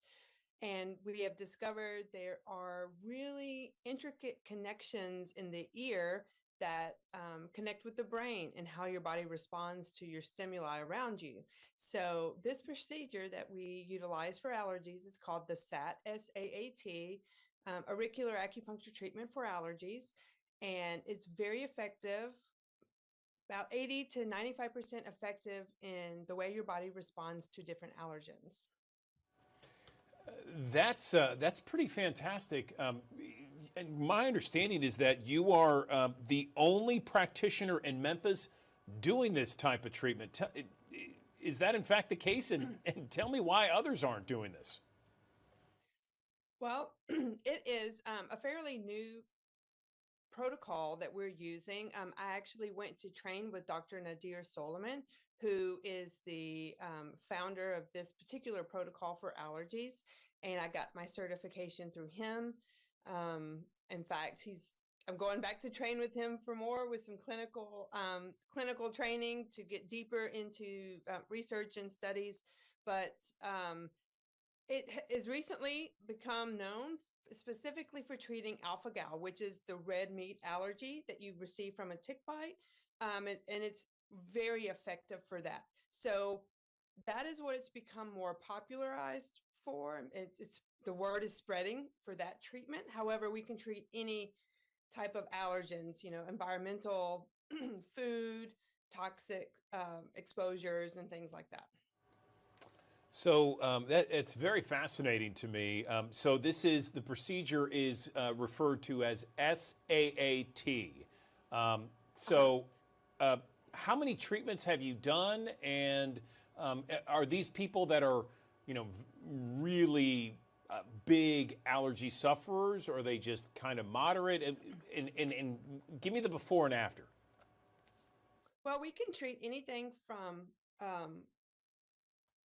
just slight sensitivities up to anaphylactic shock. The way we're not, just like most things in medicine, you can't really say you're curing. You're just desensitizing the body from the reactions that you portray as you are exposed to those allergens. I've done many treatments. I can't even count how many now at this point. More so for alpha gal. I filled up right away when I started advertising that I was treating for alpha gal because this is such a problem and it's so prolific in this area. And out of all of my patients, most people are now desensitized to their allergens. It's very non-invasive. However, I will say that if you are a person that has anaphylactic reactions to certain allergens, we will not ever suggest for you to re-expose yourself to that, but this will help to desensitize your reaction in case of accidental exposures or cross-contaminations. A lot of people, Jessica, I'm sure you know this, they wonder if acupuncture hurts them, because they know they see the pins and everything like that. That's what they think. Give us your response when people come to you like that. Well, the needles that we use are in the ear, and they will be retained, but they are tiny. Most of the time, when I show people the needles, they're like, "Oh my gosh, that's it!" And of course, you don't feel them entering in your ear at all. We do retain them for 3 to 4 weeks, depending on the severity of the allergies. And I give you a whole aftercare instructions. Most people never even have a knowledge that they're there. They forget that they're there. They're not painful at all. They're not painful going in or coming out. So it's a very non-invasive, minimally invasive treatment for something that is a chronic problem. Gotcha. And you mentioned, acupuncture's for all kinds of ailments and allergies. I mean, is it something for, someone who has an allergy, like a food allergy? I mean, is it just everything?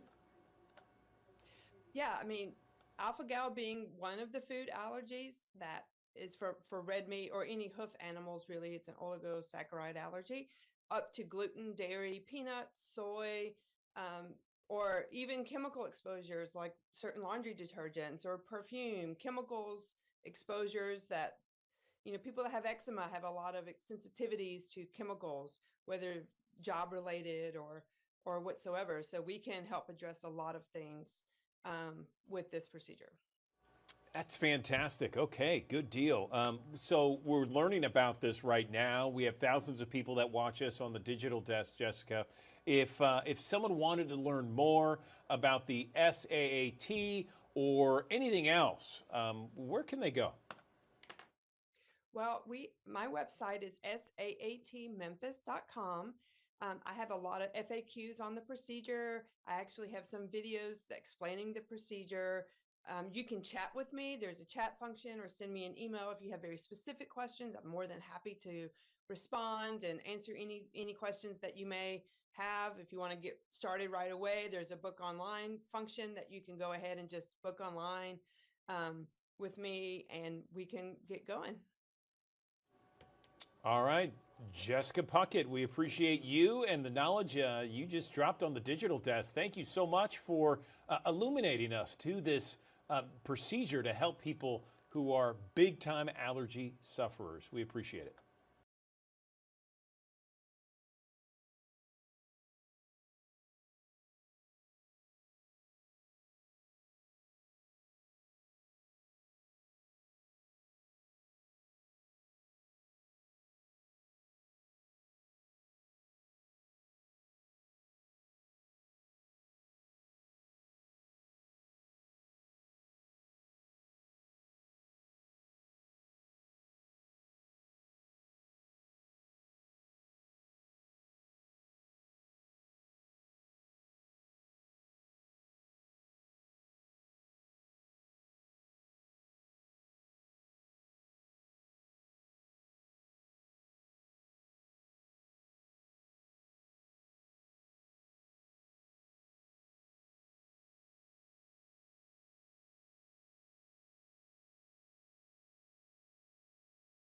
Thanks for joining us here on the Action News 5 digital desk here on a Thursday. The rain and storms have exited the Mid-South, but we still have a small chance that we could catch a quick shower, mainly in northeastern Mississippi later on today. Most spots, though, likely to stay dry. Clouds also beginning to clear out over the next few hours. We'll see a little bit more sunshine to develop through the late morning, early afternoon hours. Temperatures are going from the morning 70s on our way up to near 90 before it's all said and done, and a nice northeasterly wind to come in around 10 miles per hour. Here's a look at what to expect as far as today is concerned. Again, highs topping out upper 80s and low 90s across the board. And again, there's your small mention of an isolated shower across northeastern Mississippi as we go through the back end of today. So it wouldn't be surprising, again, places like Oxford, Ashland, Ripley, Blue Mountain, Rienzi, as well as Glenn and Corinth may catch a quick shower here or there. Most spots otherwise from eastern Arkansas up towards the Missouri Boot Hill and into West Tennessee, all dry at this point. As far as tonight is concerned, upper 60s and low 70s to bottom out as we wake up tomorrow morning. That's around where we should be for this time of the year under a mostly clear sky. Mugginess, well, taking a little bit of a back seat. It's still going to be muggy outside. Don't get me wrong here today, but it won't be as high as it will be as we go through the coming days, and not as high as it has been the last several days. But again, you'll see the spike in humidity starting tomorrow when the winds turn more southerly through the course of your Friday into Saturday into Sunday. And of course, Sunday may lead up to a little better chance for some rain and storms. A lot of stuff going on the next couple of days in association with the 4th of July. Freedom Fest in West Memphis. That's tomorrow at Tilden Rogers Park. I think you're in decent shape if you're heading out there. Temperatures will be in the 90s at 5 o'clock, 7 p.m. or about 89, 85 by 9 o'clock. Under a mostly clear sky and a light south breeze. Also, Arlington having their Star-Spangled Extravaganza at the Arlington Sports Complex. That's going to be going on tomorrow as well. I think that starts at 6 o'clock in the evening there in northeastern Shelby County. But needless to say, again, the weather pretty quiet for us as we're starting off your weekend. Heading into a holiday next week that will feature a little bit of rain opportunity. So maybe getting it out of the way a little earlier might bode well for them. With fireworks and things of that nature. Let's take a look at our first alert futurecast, giving you a first alert to our next opportunity for more widespread rain. I think we may see a pop-up downpour as we head towards your Saturday. Otherwise, this is going to be plain old hot. Make sure clouds and sunshine on Friday and Saturday. Temperatures will top out middle 90s both days. I think on Saturday with the increase in humidity, feels like temperatures this day could very well be approaching excessive heat criteria. It could be very close to it at least. Here comes our frontal boundary dropping in here overnight Saturday into Sunday. So by early Sunday morning, a couple of showers up towards the Missouri Boot Hill, northwest Tennessee, moving into northeastern Arkansas. That will continue to drop southward. So again, some sporadic downpours from time to time, not in every single location nor all day long through your Sunday. Probably closer to the I-40 corridor, late morning, early afternoon into the early evening hours, down into North Mississippi as the front continues to sag down to the south. We should clear everything out just in time for the start of our next work week, and for a lot of folks, a shortened work week with the 4th of July Independence Day coming up. Of course, we want you to stay weather aware anytime and everywhere on the Action News 5 First Alert Weather app. Download it in the Google Play Store and the Apple App Store. Upon the 7-day, 90 today. Again, a northeasterly wind coming in around 10 to 15 miles per hour. At least is going to move the air around a little bit, but it's still going to be a warm wind for us, and the humidity level is taking a click down, but it's going to quickly go right back up and even exceed where we were today into your Friday, Saturday, into Sunday. Again, Sunday leads up to a little better chance for some rain and storms. Wouldn't be surprised if we have a heat advisory for parts of the area on Friday, maybe upwards of excessive heat warning criteria by Saturday before we get those rain chances to sneak in here Sunday. We get it out of here fairly quickly, back to the upper 80s and low 90s on Monday. A very quick ramp up in temperatures come Tuesday as a ridge of high pressure builds right on top of us very quickly. So again, it's going to go from 0 to 100 very quickly, and really we'll say 90 to almost 100 as we head towards Monday to Tuesday. A little better chance for some rain and storms to sneak in with an approaching front by next Wednesday. We may have a few storms that will take us into next Thursday, Independence Day. Of course, one way to find out that information, you can look at it on the Action News 5 First Alert Weather app. Again, a download in the Google Play Store and the Apple App Store.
Want to switch gears now and talk to many of those viewers that are watching both on Facebook and our digital platforms, Amazon Fire, Apple TV, and Roku, about the job seeking market and how to get your LinkedIn profile specifically up to where it needs to be.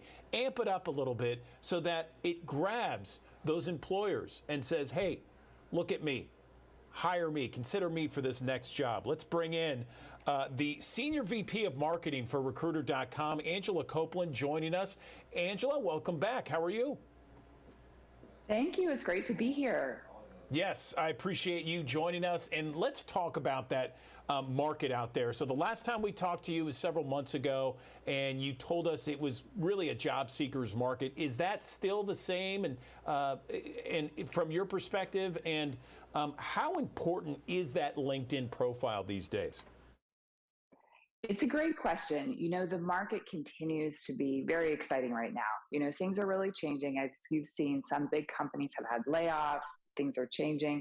But we actually do a poll each month called the Recruiter Index. And we found for our latest poll that sentiment is up among both job seekers and recruiters. And as you know, the unemployment rate continues to be relatively low, considering everything going on in the market. So I think it's a great time to continue looking, and LinkedIn is a great place to start. You know, so many of us have LinkedIn profiles, and a lot of times, you know, we're unsure exactly, at least I am, of what to exactly post on LinkedIn.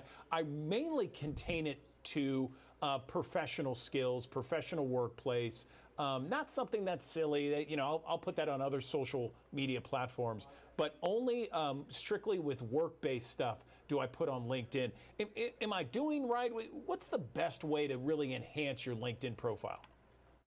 Yes, you are. So first of all, I hear from lots of job seekers who say, do I really have to do LinkedIn? Is it really that important? And yes, it is, especially if you have a job that's kind of a desk job. LinkedIn is critical. And I agree with you. Social things are meant for Facebook. LinkedIn is for professional. You know, LinkedIn has a lot of different uses. So one thing to keep in mind is that a lot of recruiters actually use LinkedIn to find candidates. I have heard from a ton of job seekers over the last year who've gotten cold calls from recruiters that are interested to interview them for jobs. And those interviews actually turn out to be jobs. But the way the recruiters found them very often was by looking at their LinkedIn profile. So what you want to keep in mind is that when a recruiter is looking for someone on LinkedIn, they actually search. They have a special tool where they can sort of search through LinkedIn profiles. So you want to be sure that yours is up to date. You want to have your current job, all of your current skills. There's a headline that you want to be sure to fill out because that actually helps you to go sort of up in the search rankings in LinkedIn. And you want to have a picture because you want to show those recruiters and the employers that you are a real person and that you're really there looking for a job. So many people will reach out on LinkedIn to try and network with other professionals. Is that a good or bad idea? What are the parameters of networking on LinkedIn? You know, I love networking on LinkedIn, but you have to do it the right way. You don't want to come across like a spammer. You don't want to be bothering people. But it is a good way to reach out. And very often it can be a good way to research a company and see if you can find who the hiring manager is or who the other people are that work at that company. And, you know, I think that is a really solid way to use LinkedIn. If you want to reach out and mention that you've seen a job posting that you're interested in and you'd love to ask more questions, or that you'd love to sort of share a little bit about your background, I think that's great. Assuming that LinkedIn is sort of like your one-stop shop to getting free meetings all day, every day is kind of a bad tactic to be taking. But I think, you know, LinkedIn can be an excellent source. There are also a lot of groups on LinkedIn that you can join that are specific to sort of industry or job function. And it's a great way to meet other people that are in your industry and to really connect with them. But I think last but not least, there's an entire section of jobs that are posted on LinkedIn. So if you're looking for a job, you know, you can actually go and look up jobs at all different companies, not just LinkedIn, but many different companies, and find a fit for what you're looking for, and then you can actually apply. So it's interesting because you can use it in a lot of different ways, you know, to stay in touch with people you've worked with, to make new connections, and then to apply for things you'd like to do in the future. Great advice, Angela. What about the do's and don'ts? I get people coming to me saying, I don't know if I'm posting too much on LinkedIn or if I'm not posting enough. You know, you don't want to bother people, but at the same time, you want to get your name and brand out there. Are there some good do's and don'ts that people should be following? Absolutely. You touched on one, which is really keep it professional. You know, when you have your photo that you're uploading, make sure that it is just you and that it's recent. I've seen pictures in the past of people that are in a wedding dress or that are at a party or have a drink in their hand. You know, that is not a LinkedIn photo. So there are things like that you want to keep in mind. You know, you want to, again, keep your profile up to date. I would say keep in mind, though, that if there are certain things that are confidential about your job or your company, don't post those in your LinkedIn. You know, have discretion. Again, like don't reach out to people too often. If you are posting, you can actually share posts similar to Facebook. You can kind of share updates on LinkedIn. And I would keep those to things that are truly useful information to the folks that you're connected to. You don't want to be posting sort of random things that you might otherwise see on a site like Facebook. And I would also follow sort of social etiquette norms where you're not talking about things like politics, religion, money right on your LinkedIn. You know, think of it almost like a dinner party where you only know these people so well and you're there to make a good first impression, but it's got to be kind of surfacey to some degree. LinkedIn has certain levels, premium, the free membership. I mean, when should we go for the premium? You know, it's a good question. The good news is they have a trial, and I always suggest to job seekers sign up for the trial and see what you think about it. You can get away with not having it, but if you are actively looking for a job, sometimes signing up for the paid service can be helpful. The big feature that I think is really useful to job seekers is that it allows you to send what's called an in-mail. And that means that you can send kind of like an email within LinkedIn, but to folks that you don't otherwise know or you're not already connected to. And each month, if you have a paid subscription, you're allocated, I believe it's maybe 5 in-mails that you can send, and that can really help you as you're applying.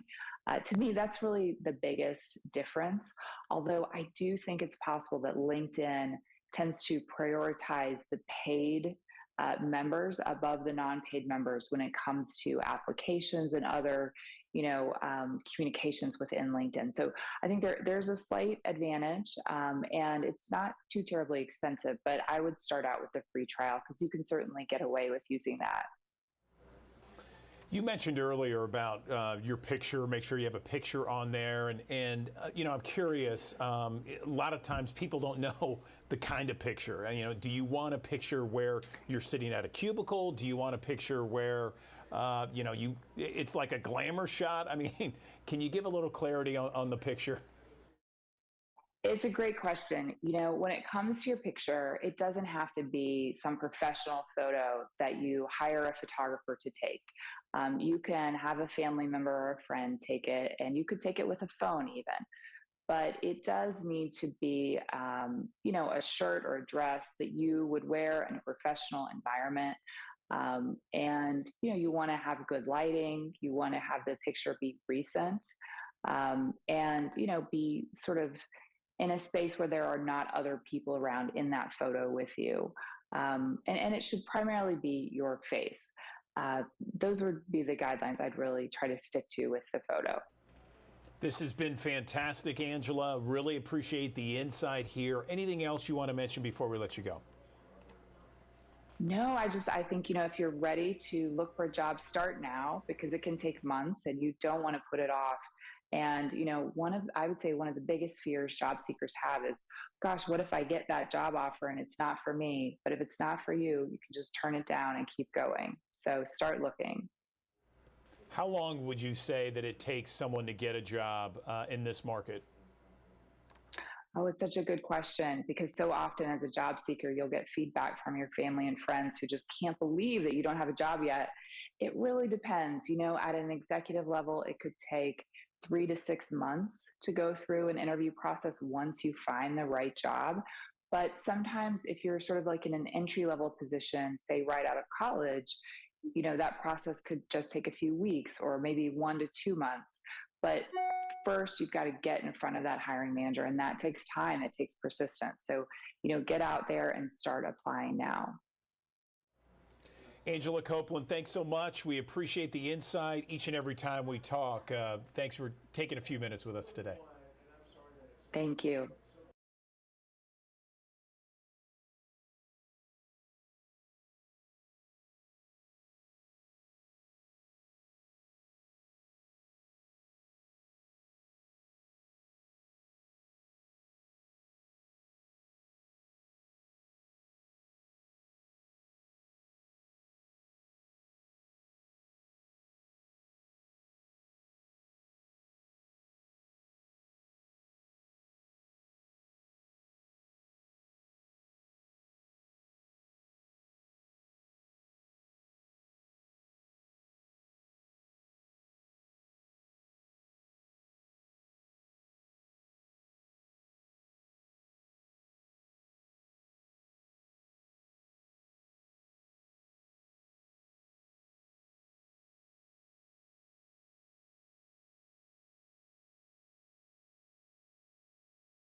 Okay, Andrew Douglas here in the Action News 5 digital desk. Police departments nationwide are coping with critical staff shortages and are struggling to hire patrol officers, 911 operators, and plenty more. And this comes at a time where crime rates continue to skyrocket and relationships between the police departments and the communities they serve continues to become more tense. Let's bring in Markell Hutchins, CEO of Movement Forward and a police community relations activist, to talk more about this issue. Markell, good morning. How are you? Good morning. It's good to be with you. Good to have you here with us. How bad is this problem, Markell? Well, it is really the most challenging issue that I think our nation faces today at a time when crime and violence is escalating in some of our most vulnerable communities. Law enforcement agencies continue to face a difficult time with retaining the talent that they have and attracting new talent. More law enforcement professionals have left the profession in the last 12 months than any other time in a consecutive 12-month period. So we really have to put a focus and shift the narrative away from the things that divide us to the things that unite us. And that's what I think our nation needs most at this moment. You notice, Markell, I'm thinking back, the 2020, you had the death of George Floyd, and then you had this huge undercurrent of this negativity towards police departments nationwide. Is that part of this problem?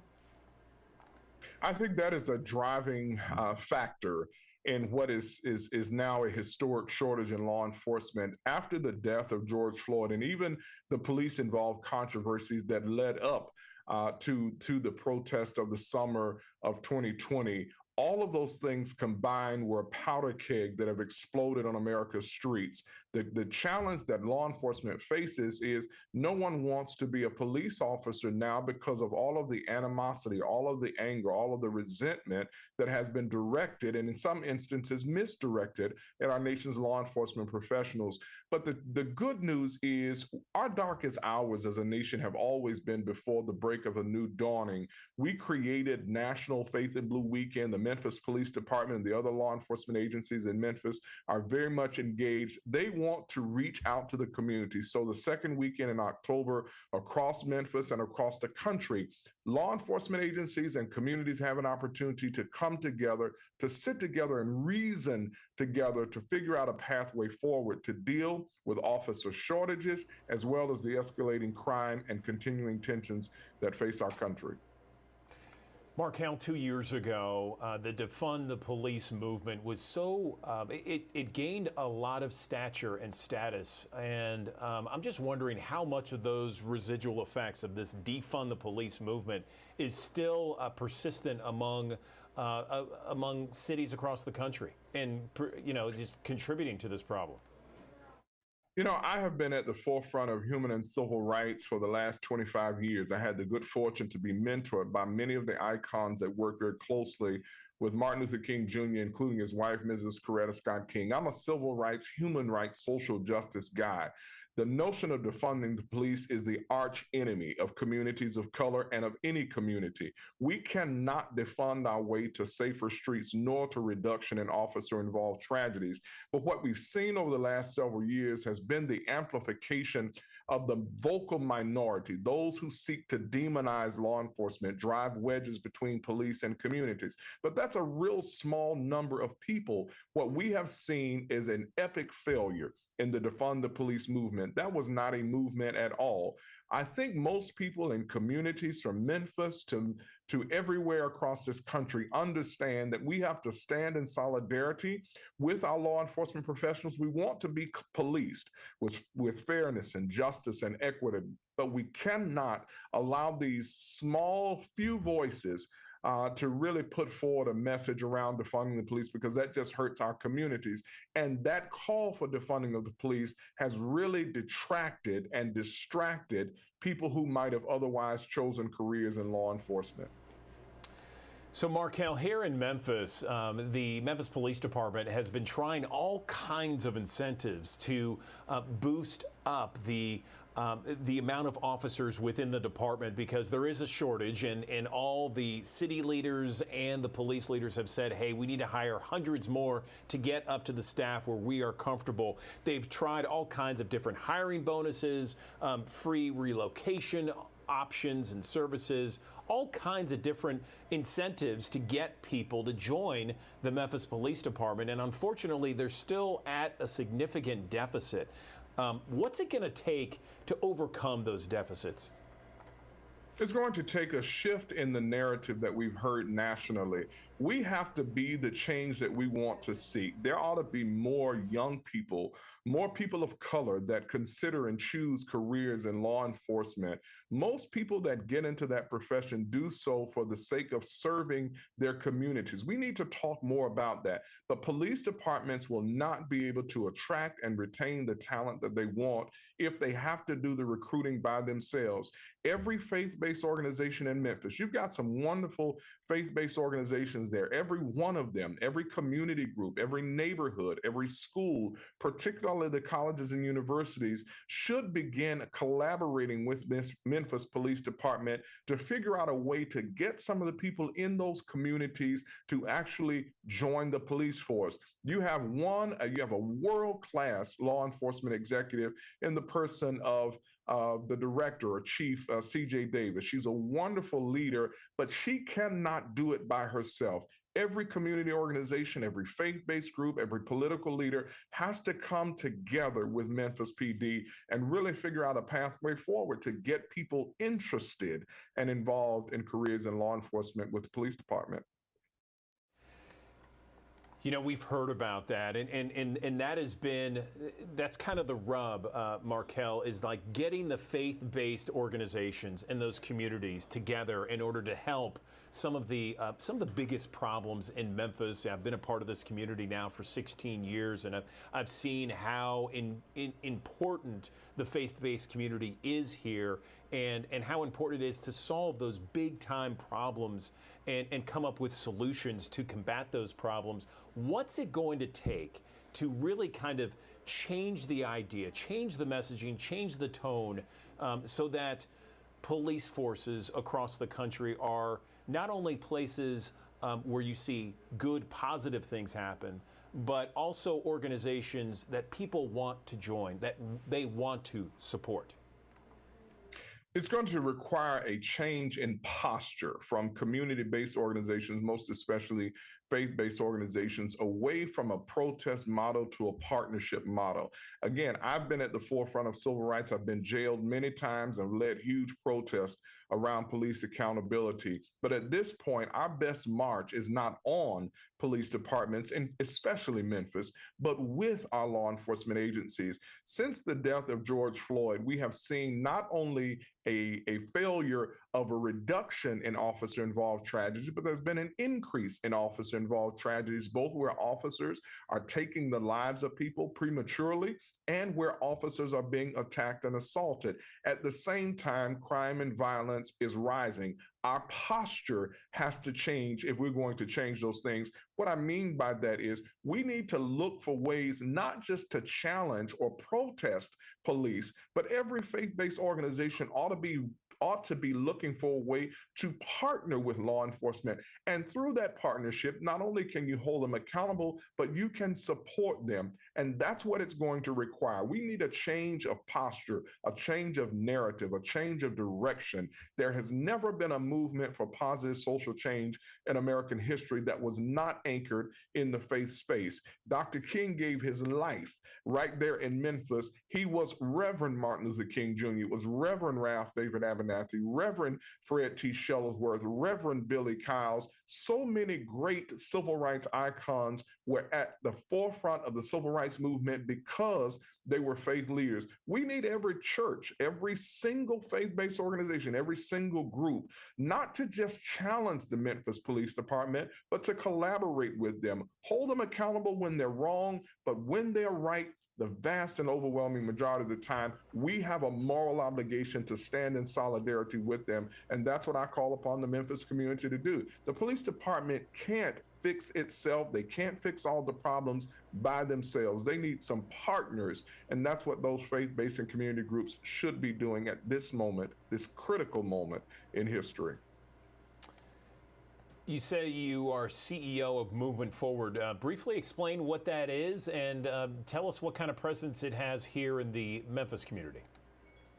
So Movement Forward is a solution-focused human and civil rights organization that's inclusive and modern. We take the best of the civil rights movement principles and move them forward into collaborative space. So it's not just Black versus white. One of the challenges that we've seen over the last several years when it comes to policing that we take a distinctly different posture of or than is we saw too many people in one corner yelling, "Our lives matter," different folks in different corners yelling and screaming different messages. We've never progressed when we separate or segregate ourselves from one another. What we do at Movement Forward is look forward to opportunities to bring communities and law enforcement, communities and governments, communities and corporations together to actually solve problems. Too much of what has become of social justice is adversarial. But whatever it is that we fight, we ultimately invite. Our principle, the premise of our organization, is to bring people together to solve problems. And that's what we're doing in collaboration with the Memphis Police Department. Our anchor signature program is National Faith and Blue Weekend. It's the largest police community outreach project in American history. The Memphis Police Department, Chief Davis and Sergeant Tadero Holmes, and so many other great people there at the Memphis Police Department put together events the second weekend in October that actually bring the law enforcement community and the law and the community at large together. Again, we have to put solutions on the table. The challenges that we face when it comes to crime and trust will not be solved by legislation. They will be resolved by relationship. And that's what we focus on here in our organization, is that kind of relational reformation. Reverend Markell Hutchins, really appreciate everything that you're doing. We certainly are rooting you on, and thank you for this interesting discussion. We appreciate all the knowledge. And if someone wants to get some more information about this, where can they go?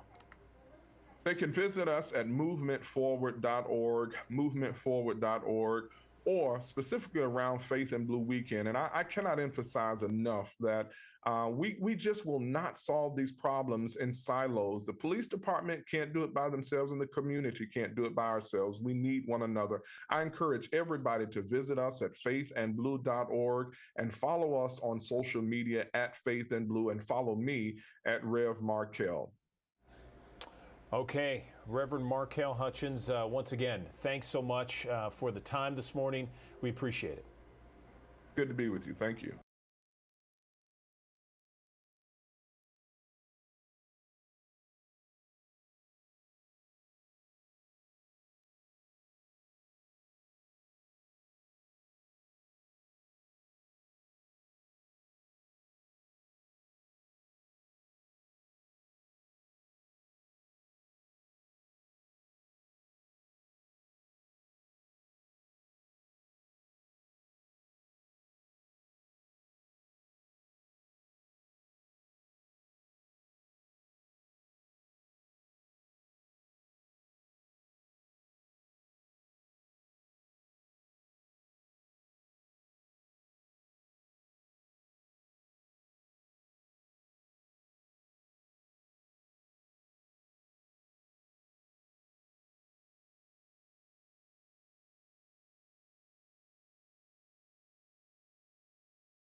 Thanks for joining us here on the Action News 5 digital desk. Here on a Thursday, the rain and storms have exited the Mid-South, but we still have a small chance that we could catch a quick shower, mainly in northeastern Mississippi later on today. Most spots, though, likely to stay dry.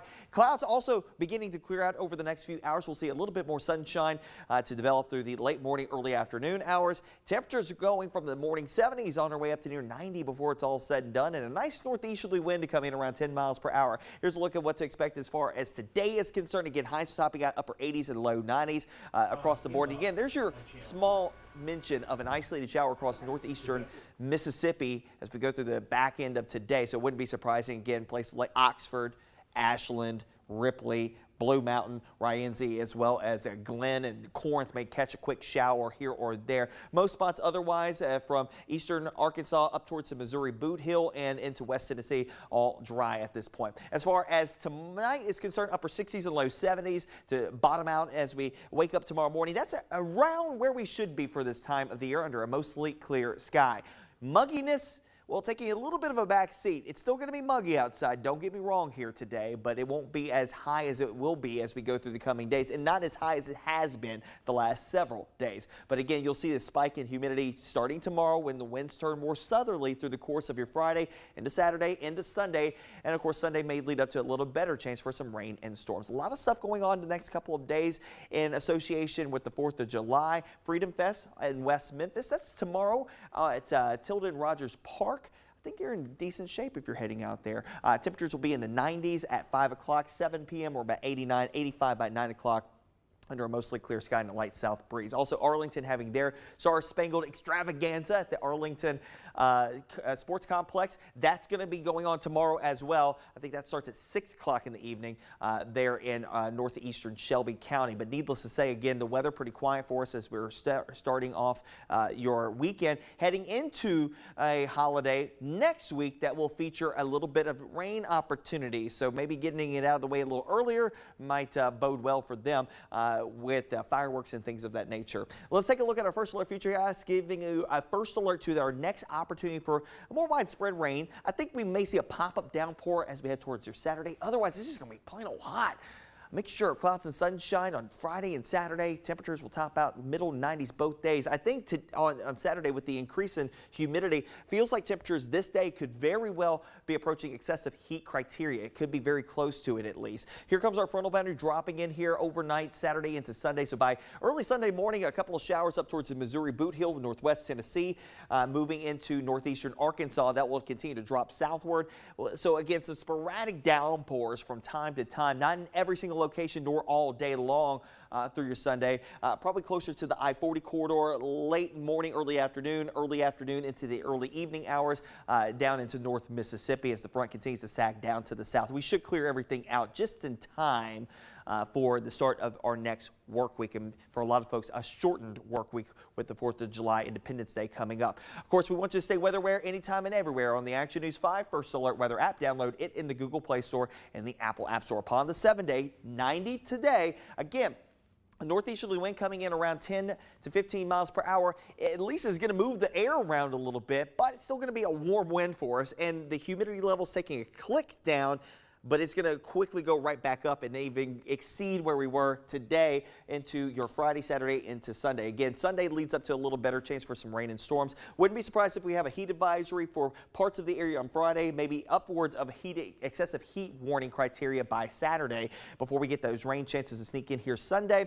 We get it out of here fairly quickly, back to the upper 80s and low 90s on Monday. A very quick ramp up in temperatures come Tuesday as a ridge of high pressure builds right on top of us very quickly. So again, it's going to go from 0 to 100 very quickly, and really we'll say 90 to almost 100 as we head towards Monday to Tuesday. A little better chance for some rain and storms to sneak in with an approaching front by next Wednesday. We may have a few storms that will take us into next Thursday, Independence Day. Of course, one way to find out that information, you can look at it on the Action News 5 First Alert Weather app. Again, a download in the Google Play Store and the Apple App Store.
Andrew Douglas in the Action News 5 digital desk. Drowning is the leading cause of death for children in the U.S. The American Red Cross is strongly committed to saving a life-saving role in bringing confidence in water safety skills to millions of people each and every year. In fact, let me throw this out to you.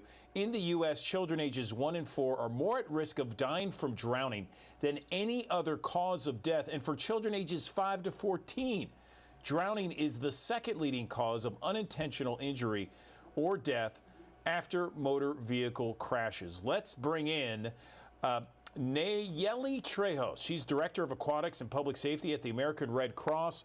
Nayeli, let's talk a little bit right now about water safety and why it's so critical for families. Good morning. Good morning. Thank you for having me.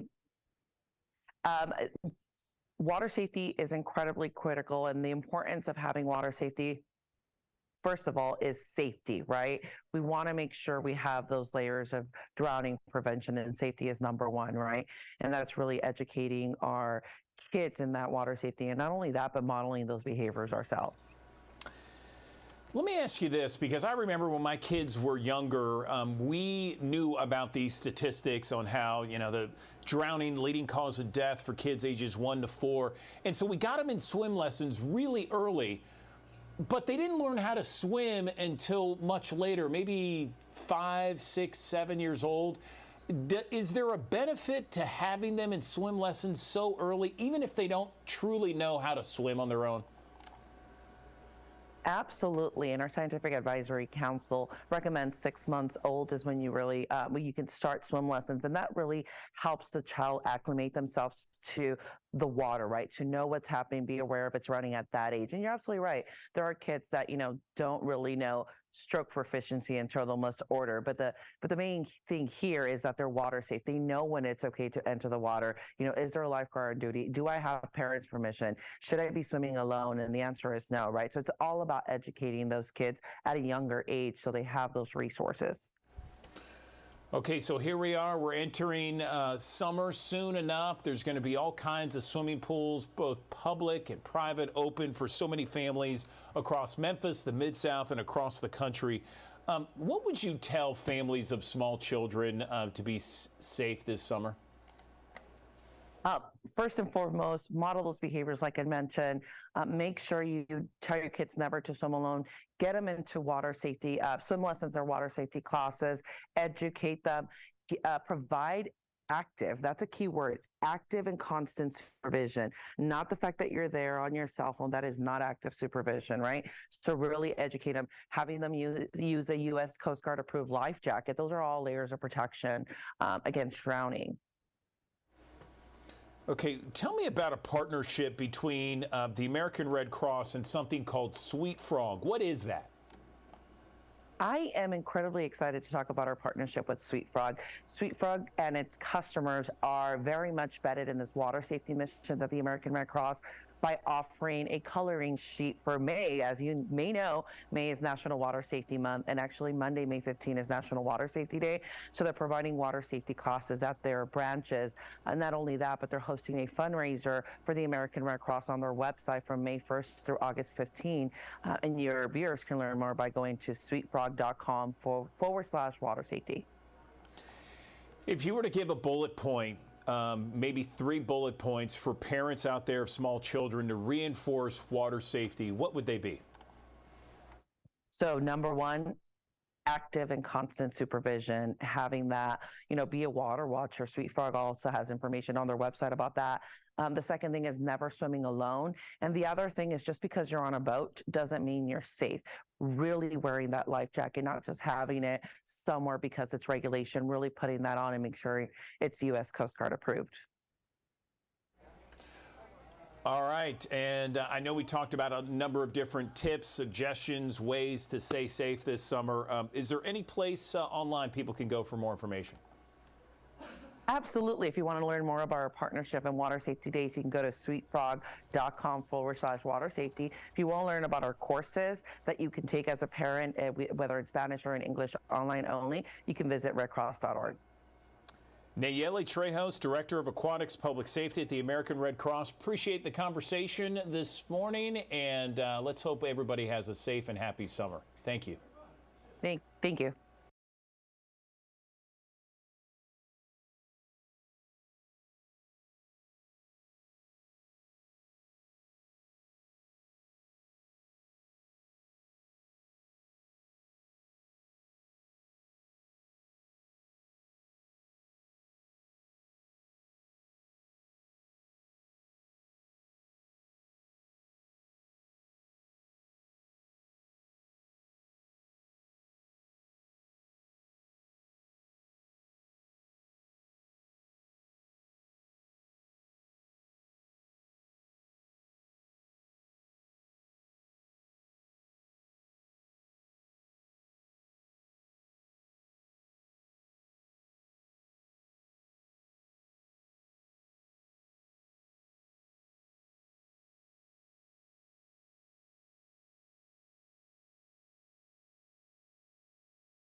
Good morning. Welcome back to the Action News 5 Digital Desk. It is the time of year where we love cooking outside, getting on the grill, firing it up, putting everything on the grill, whether it's fish, whether it's pork, beef, chicken, vegetables, you name it.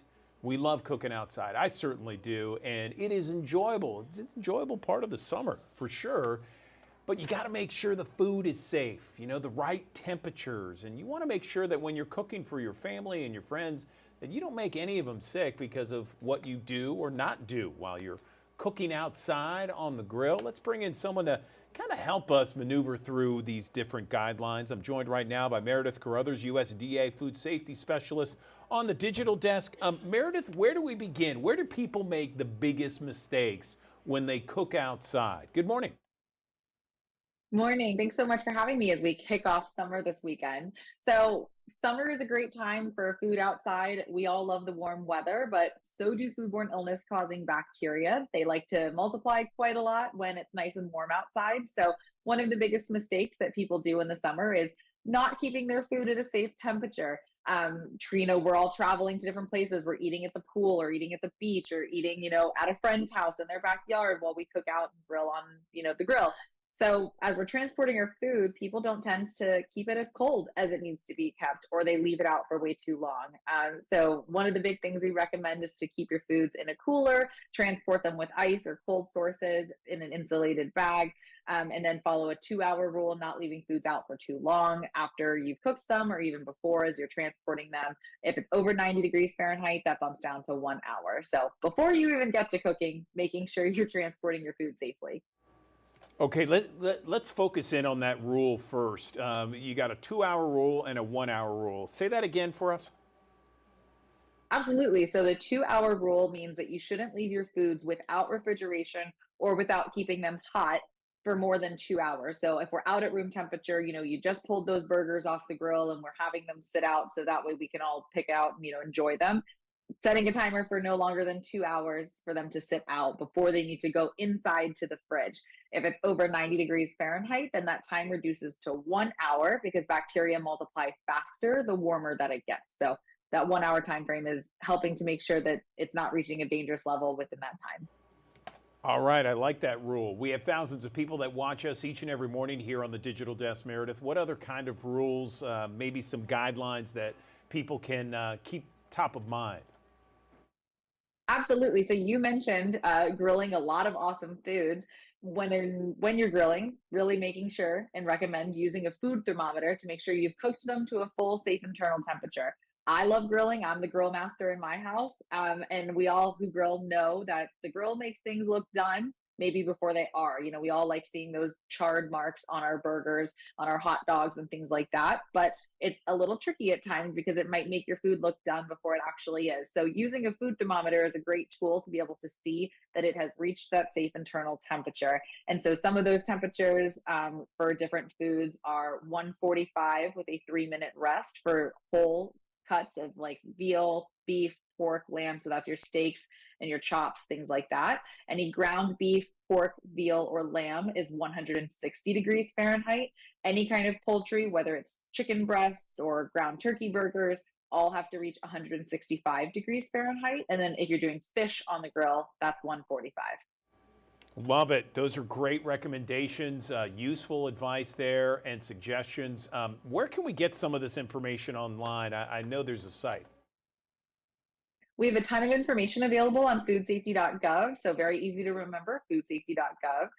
So we have information on there, and then if you have any questions leading up to your cookout or as you are cooking out throughout the summer, we have a meat and poultry hotline with live food safety specialists like myself available to answer any of your questions. You can call us at 1-888-674-6854 or send us an email at mphotline@usda.gov. All right, Meredith Carruthers, USDA food specialist. We appreciate you coming on, giving us these important recommendations as we enjoy the summer months. Meredith, thank you.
Good morning, everyone. Andrew Douglas here in the Action News 5 digital desk. We all know that age is just a number, right? But for millions of older Americans, particularly those in their 50s, 60s, and 70s, if you are looking for a job, the landscape is very difficult and very challenging. Not only are some of those candidates looking for a job, but they face age bias and discrimination.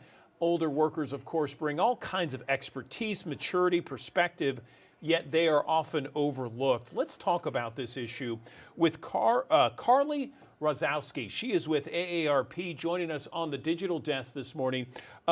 Carly, how bad is it for some of those older Americans in their 50s, 60s, and 70s if they need a job? Good morning. Good morning. Well, many older workers 50 plus do feel that age discrimination can hurt their chances of getting a new job or advancing in their career. New AARP research shows that 64% of workers 50 and older feel and believe they've been discriminated against based on age in the workplace today. You know, I hate to hear that because more and more people are living longer. They're living better lives, longer and healthier quality of life lives as well. You know, 50 now versus 50, 30, 40 years ago is a far different age bracket and how people are moving around and getting along and the kind of lifestyle they have. Do you have tips for maybe some of those job seekers of older Americans to kind of age-proof their resume? Sure. We want older workers' resume to reflect the skills and experience they bring and not their age. So we recommend your resume is 2 pages or less. We make sure that the most relevant and recent experience is highlighted. And while you want to include your credentials, you don't have to include your graduation dates. Don't include your street address. And if you're hanging on to an old AOL or Hotmail email account, switch to a more modern service like Gmail.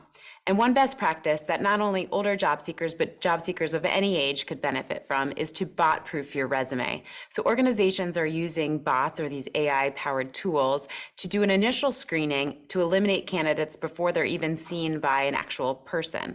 So in order to get past that initial screening, you want to use industry-specific terms or specific keywords from the job listings that you're interested in. Do you have examples for us? Well, terms like digital, terms like and skills, good communications.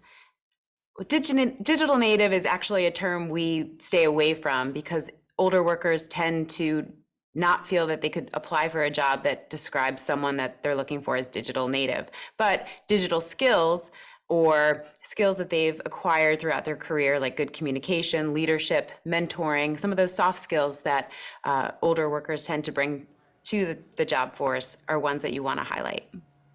Has there been a shift, Carly? Maybe more companies wanting to hire older workers out there? Are there certain initiatives that employers are putting in place for that? Tell me more.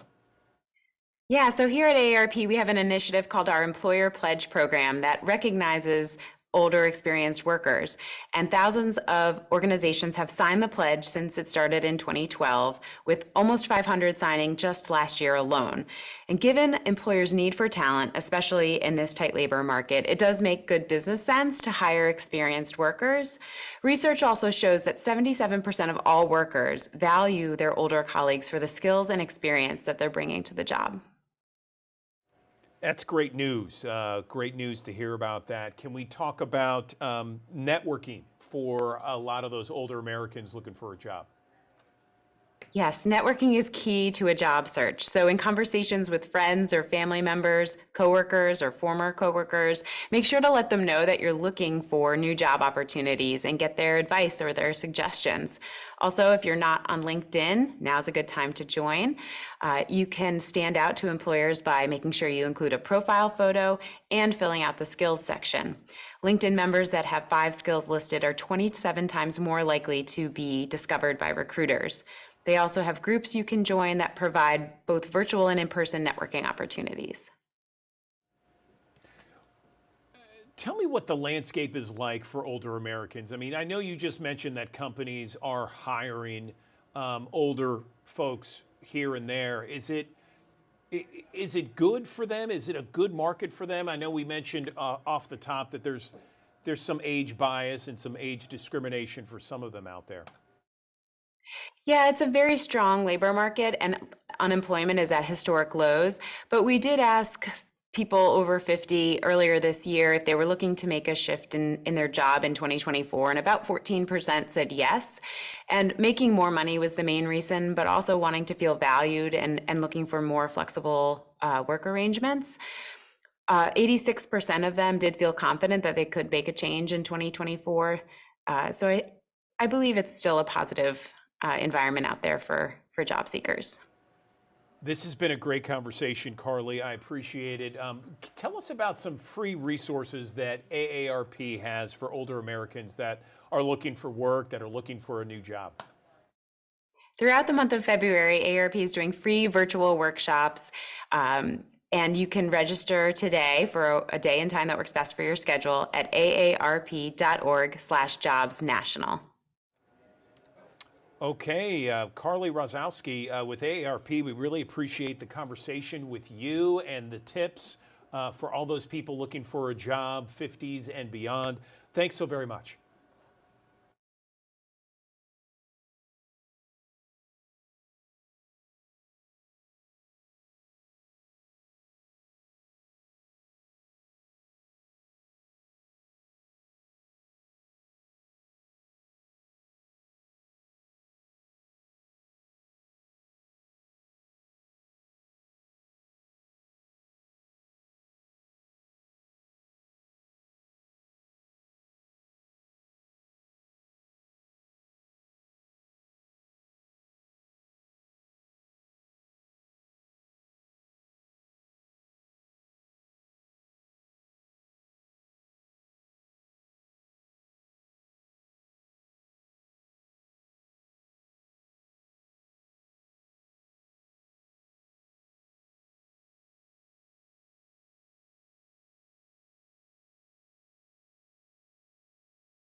Good morning. Welcome back to the Action News 5 digital desk as Americans continue to prioritize experiences, outdoor recreation, and work-life balance. Boating and fishing emerge as one of the top outdoor recreation components and events and experiences in the U.S. 85 million people go boating each year. And I know what a lot of you are thinking.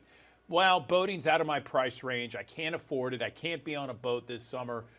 That is not the case. In fact, this segment is all about boating on a budget. Yes, boating on a budget.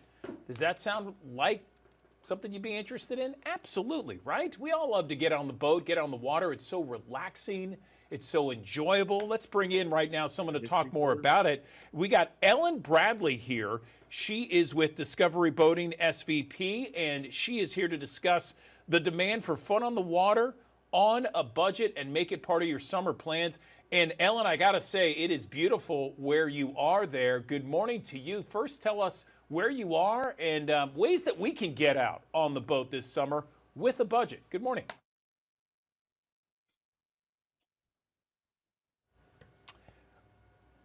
Ellen, I can't hear you. Is there a way that we can?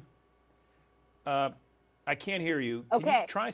Now I can hear you. Thank you. Please continue. Okay.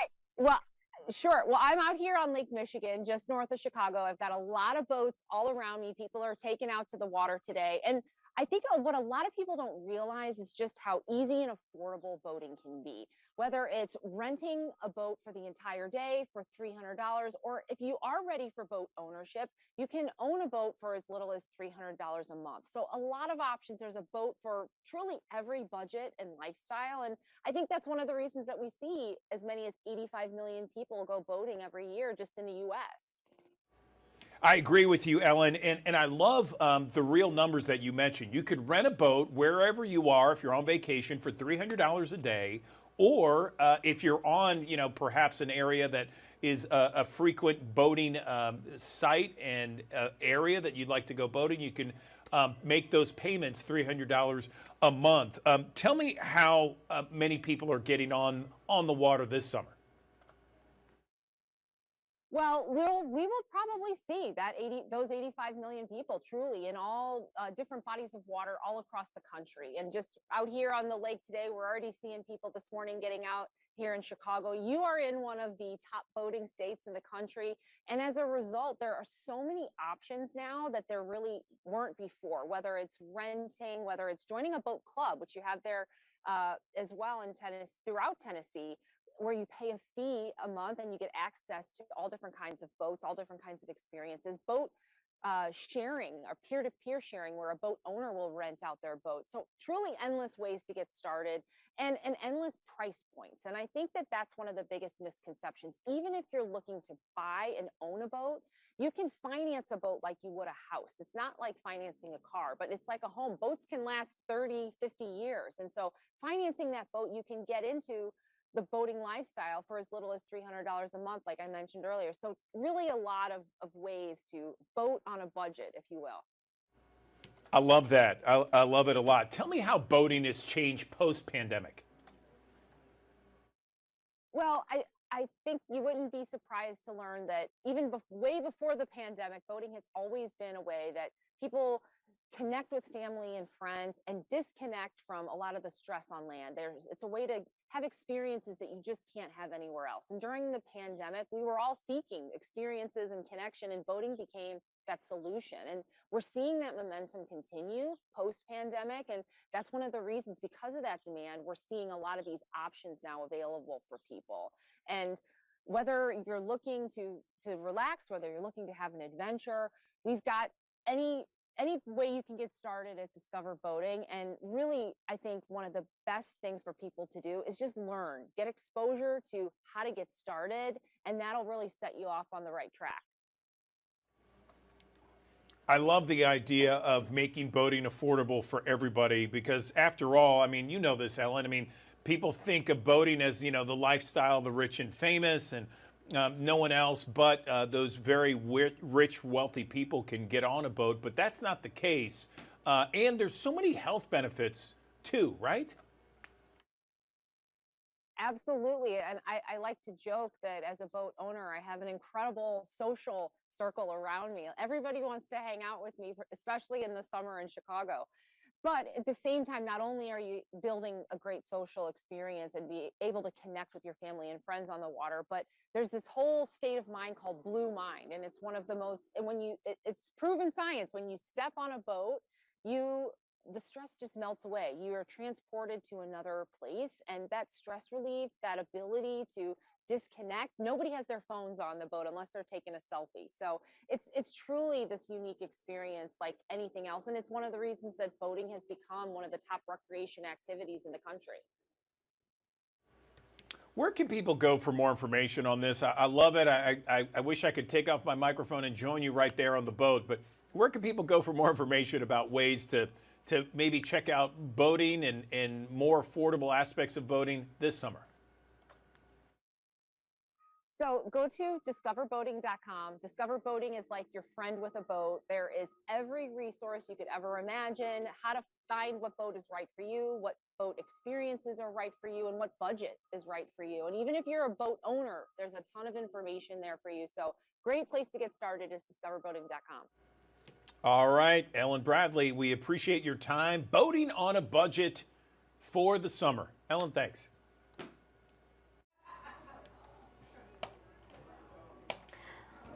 Welcome back to the Action News 5 Digital Desk. I'm Sydney Gray, stepping in for Andrew Douglas this morning, and we are about to talk about some fun events that you and the entire fam can get involved in. I know we were talking about boating on a budget. Boating sounds amazing, but if you don't want to take a boat anytime soon or you can't make it out to the water, well, consider going to listen to a nice show right here in Memphis. So we're going to get right on over to Shelby Smith, talking about the Overton Park Shell. Shelby, I hope you can hear me. How you doing today? I'm great. How are you doing? I'm doing wonderful. Good to hear from you. Let's talk about it. I know there are some shows starting tonight, correct? Absolutely. So our Orion Free Concert Series has been wonderful this summer season. We're actually about to close things down, but we'll be back in the fall. But this is our last weekend to really gather on the lawn, enjoy some free music, enjoy some amazing food trucks, and just enjoy, some togetherness through the comfort of both local and national touring acts. We kick things off tonight with Shamar Allen. He is from NOLA, amazing kind of pop jazz act. He's incredible. Please come out. You will not be disappointed. And then tomorrow we've got Cowboy Mouth, rock and roll, which we are historically known for showcasing here at the Overton Park Shell. Apparently they have a song where people throw red spoons at them. So that will be interesting. I've never experienced it. Red spoons. I'm not sure why. It's something that they do. That was my next question. Why spoons and why red? So that is a great question. You would have to come and ask Cowboy Mouth themselves. But it's a really big hit. I watched a video of people doing that, and it seems to get people going. So I'm excited to witness that here. And then on Saturday, we are rounding things out with a fan favorite act. The Stax Music Academy Summer Showcase will be right here on stage. Talented kids from right here in the city of Memphis. So again, a real well-rounded lineup that we have to close us out this season. Sounds like it's going to be a really good weekend ahead. Shelby, can you kind of just talk about how it's gone throughout the summer? I know these are free concerts y'all host and really for the entire fam to come out. Just what positive things have come of this throughout the summer so far? Absolutely. The Orion Free Concert Series, it really gives people an affordable way to gather from people from all walks of life, young, old, people from North Memphis to Collierville. They all come out here and gather to enjoy some amazing, great music, probably music that they've never heard before. So it's really an opportunity to expand their, relationship with genres, kind of step outside of the box for some of these acts that maybe they haven't heard of yet, in a really comfortable space. I mean, you're outside. I know it's been really hot these days, but it seems like we got a little bit of a break with the weather. So we're in for a really good time this weekend. With it being the last weekend, I guess, what do you want people to know if they have not made it out all summer long? What do you want them to know as we get ready for the final one? Yeah, absolutely.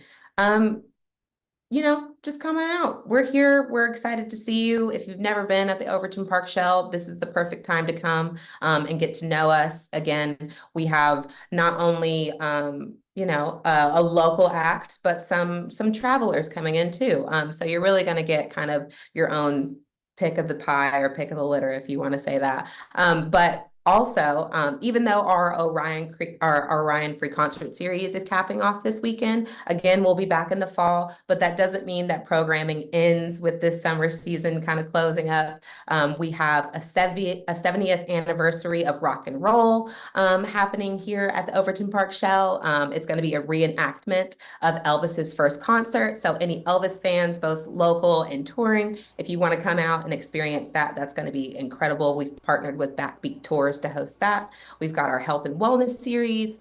We always host our backstage tours, and Shell on Wheels will be hitting the road here. So you'll be able to catch our mobile shell out in the community, bringing live entertainment to neighborhoods near you.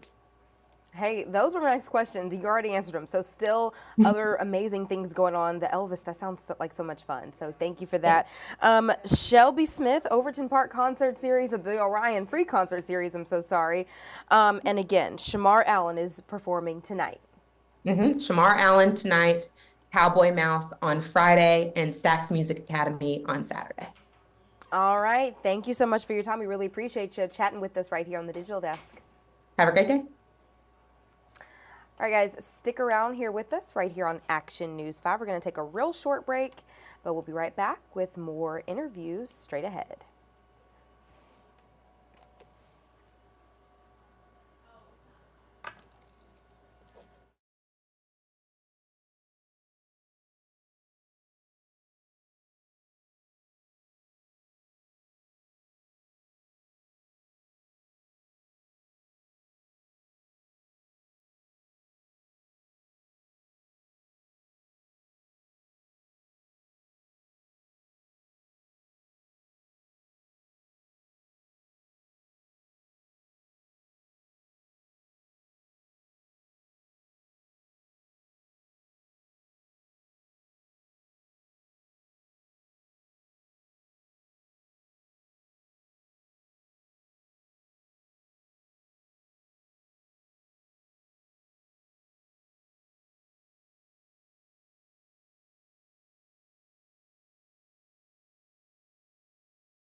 Back to the Action News 5 digital desk. I'm Andrew Douglas. We are talking right now about men's health, whether it's your husband, your brother, your dad, your son, cousin, what have you, a family friend, a loved one.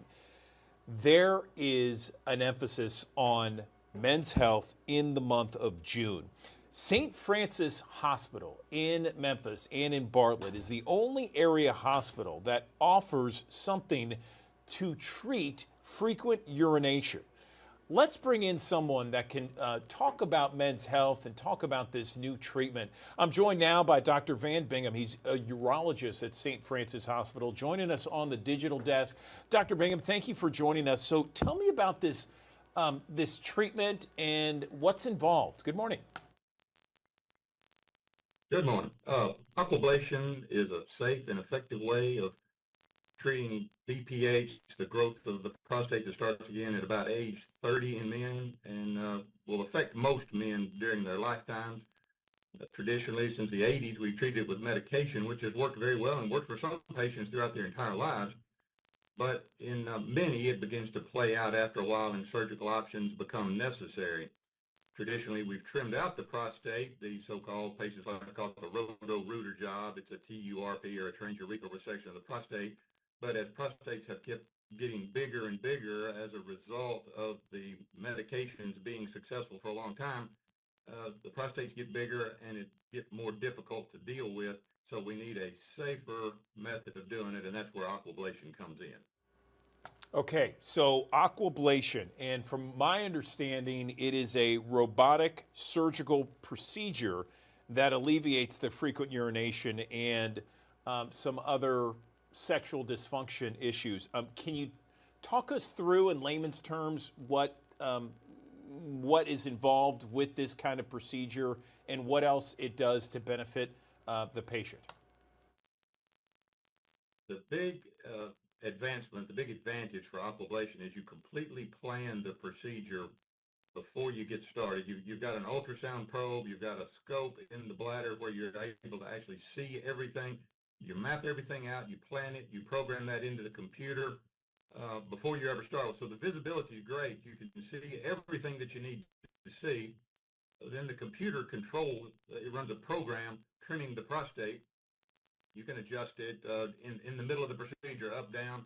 We have a second run through where we can change things if we want to adjust it to do things differently than it did before.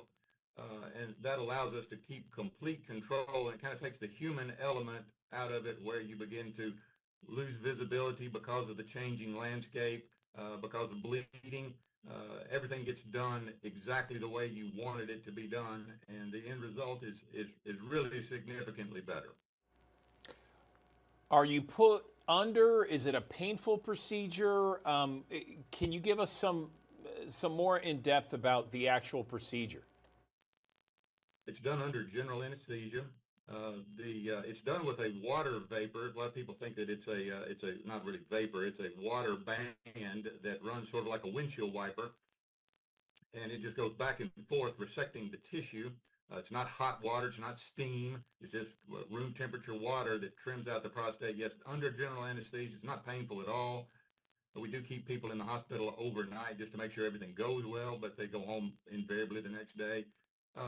You mentioned sexual side effects earlier. It's substantially better in terms of sexual side effects.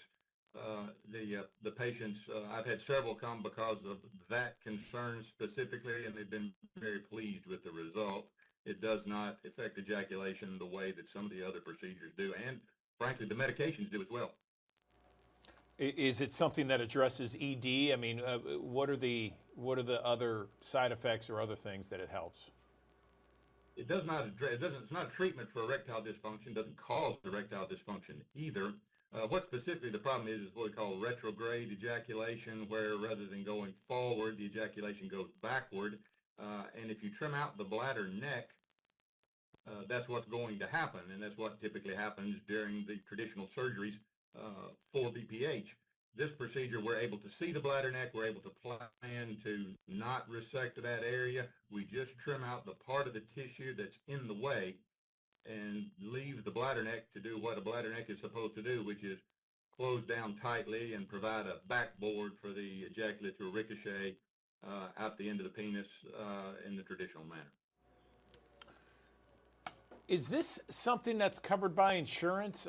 How much does it cost?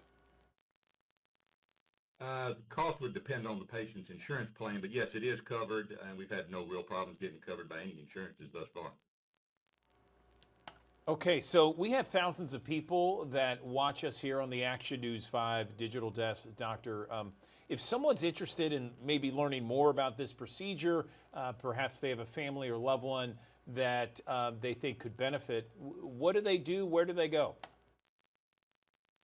Of course, the internet's where all information lies these days. My website has some information on it. You can look me up on the internet. St. Francis Hospital certainly can provide that information as well. You can just call the main number at St. Francis Hospital, and they should be able to direct you to me or another physician that performs this procedure. Is there anything else you wanted to mention, Dr. Bingham, regarding this procedure and what else it could benefit? I think technology is the biggest difference here. We're able to have a completely controlled procedure with these bigger prostates these days. It is just very difficult to tell exactly where you are and sometimes where you shouldn't be. And this takes that human element out of it. You make the decisions in the clear, sober moments before you start getting into the situation, and sometimes it can get very harrowing during the surgery the traditional surgeries as to exactly where I am. Do I need to take that? Do I not need to take that? I need to stop the bleeding. None of that happens during the aquablation. It's just technology has brought this procedure a long way. All right, Dr. Van Bingham, urologist with St. Francis Hospital. We appreciate you explaining this new procedure for men out there who have a problem with frequent urination. Thanks very much. Yeah, thank you.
Here we go.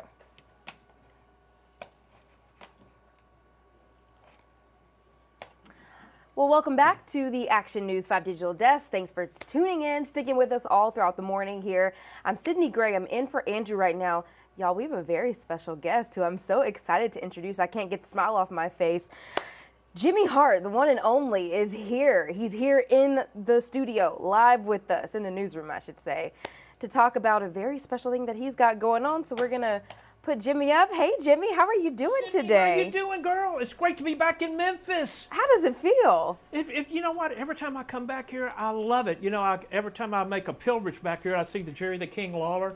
You know, we got a big wrestling show going on this coming Saturday, a couple of days from now. That's going to be in Jonesboro, Arkansas. It's kind of like the wrestling gets back together again with Billy Superstar Dundee, myself, Coco Beware, Downtown Bruno, Ricky Morton, one half of the Rock and Roll Express, and of course the list goes on and on and on. It's an all-day event starting at 10 in the morning till the wee hours of the morning, 7 big matches. But I'm here for the inductions of the Gentrys to the Memphis Music Hall of Fame. Let's talk about it. It's happening here soon. Well, in a couple months, in September, you're going to be inducted. How does that feel for you? You know, it feels great. You know, it just seems like yesterday, which is really a stretch of my imagination, as old as I am now. But, you know, we all went to Treadwell High School together, and we just had a dream of putting a band together. We put the band together, and the next thing you know, we're down at Lansky Brothers buying all these crazy outfits so we can wear on American Bandstand Hullabaloo Shindig, where the action is in the movie Bikini World, and the next thing, it's history. Yeah. But you're already a Hall of Famer. I mean, you're kind of a big deal. Can you show us that ring that's on your finger this morning? This is my WWE Hall of Fame ring. You know, what was so crazy, I've had 3 phone calls, Sydney, in my life that's changed my life. One was from Larry Raspberry when he put the group, the Gents, together. Later on, we became the Gentrys.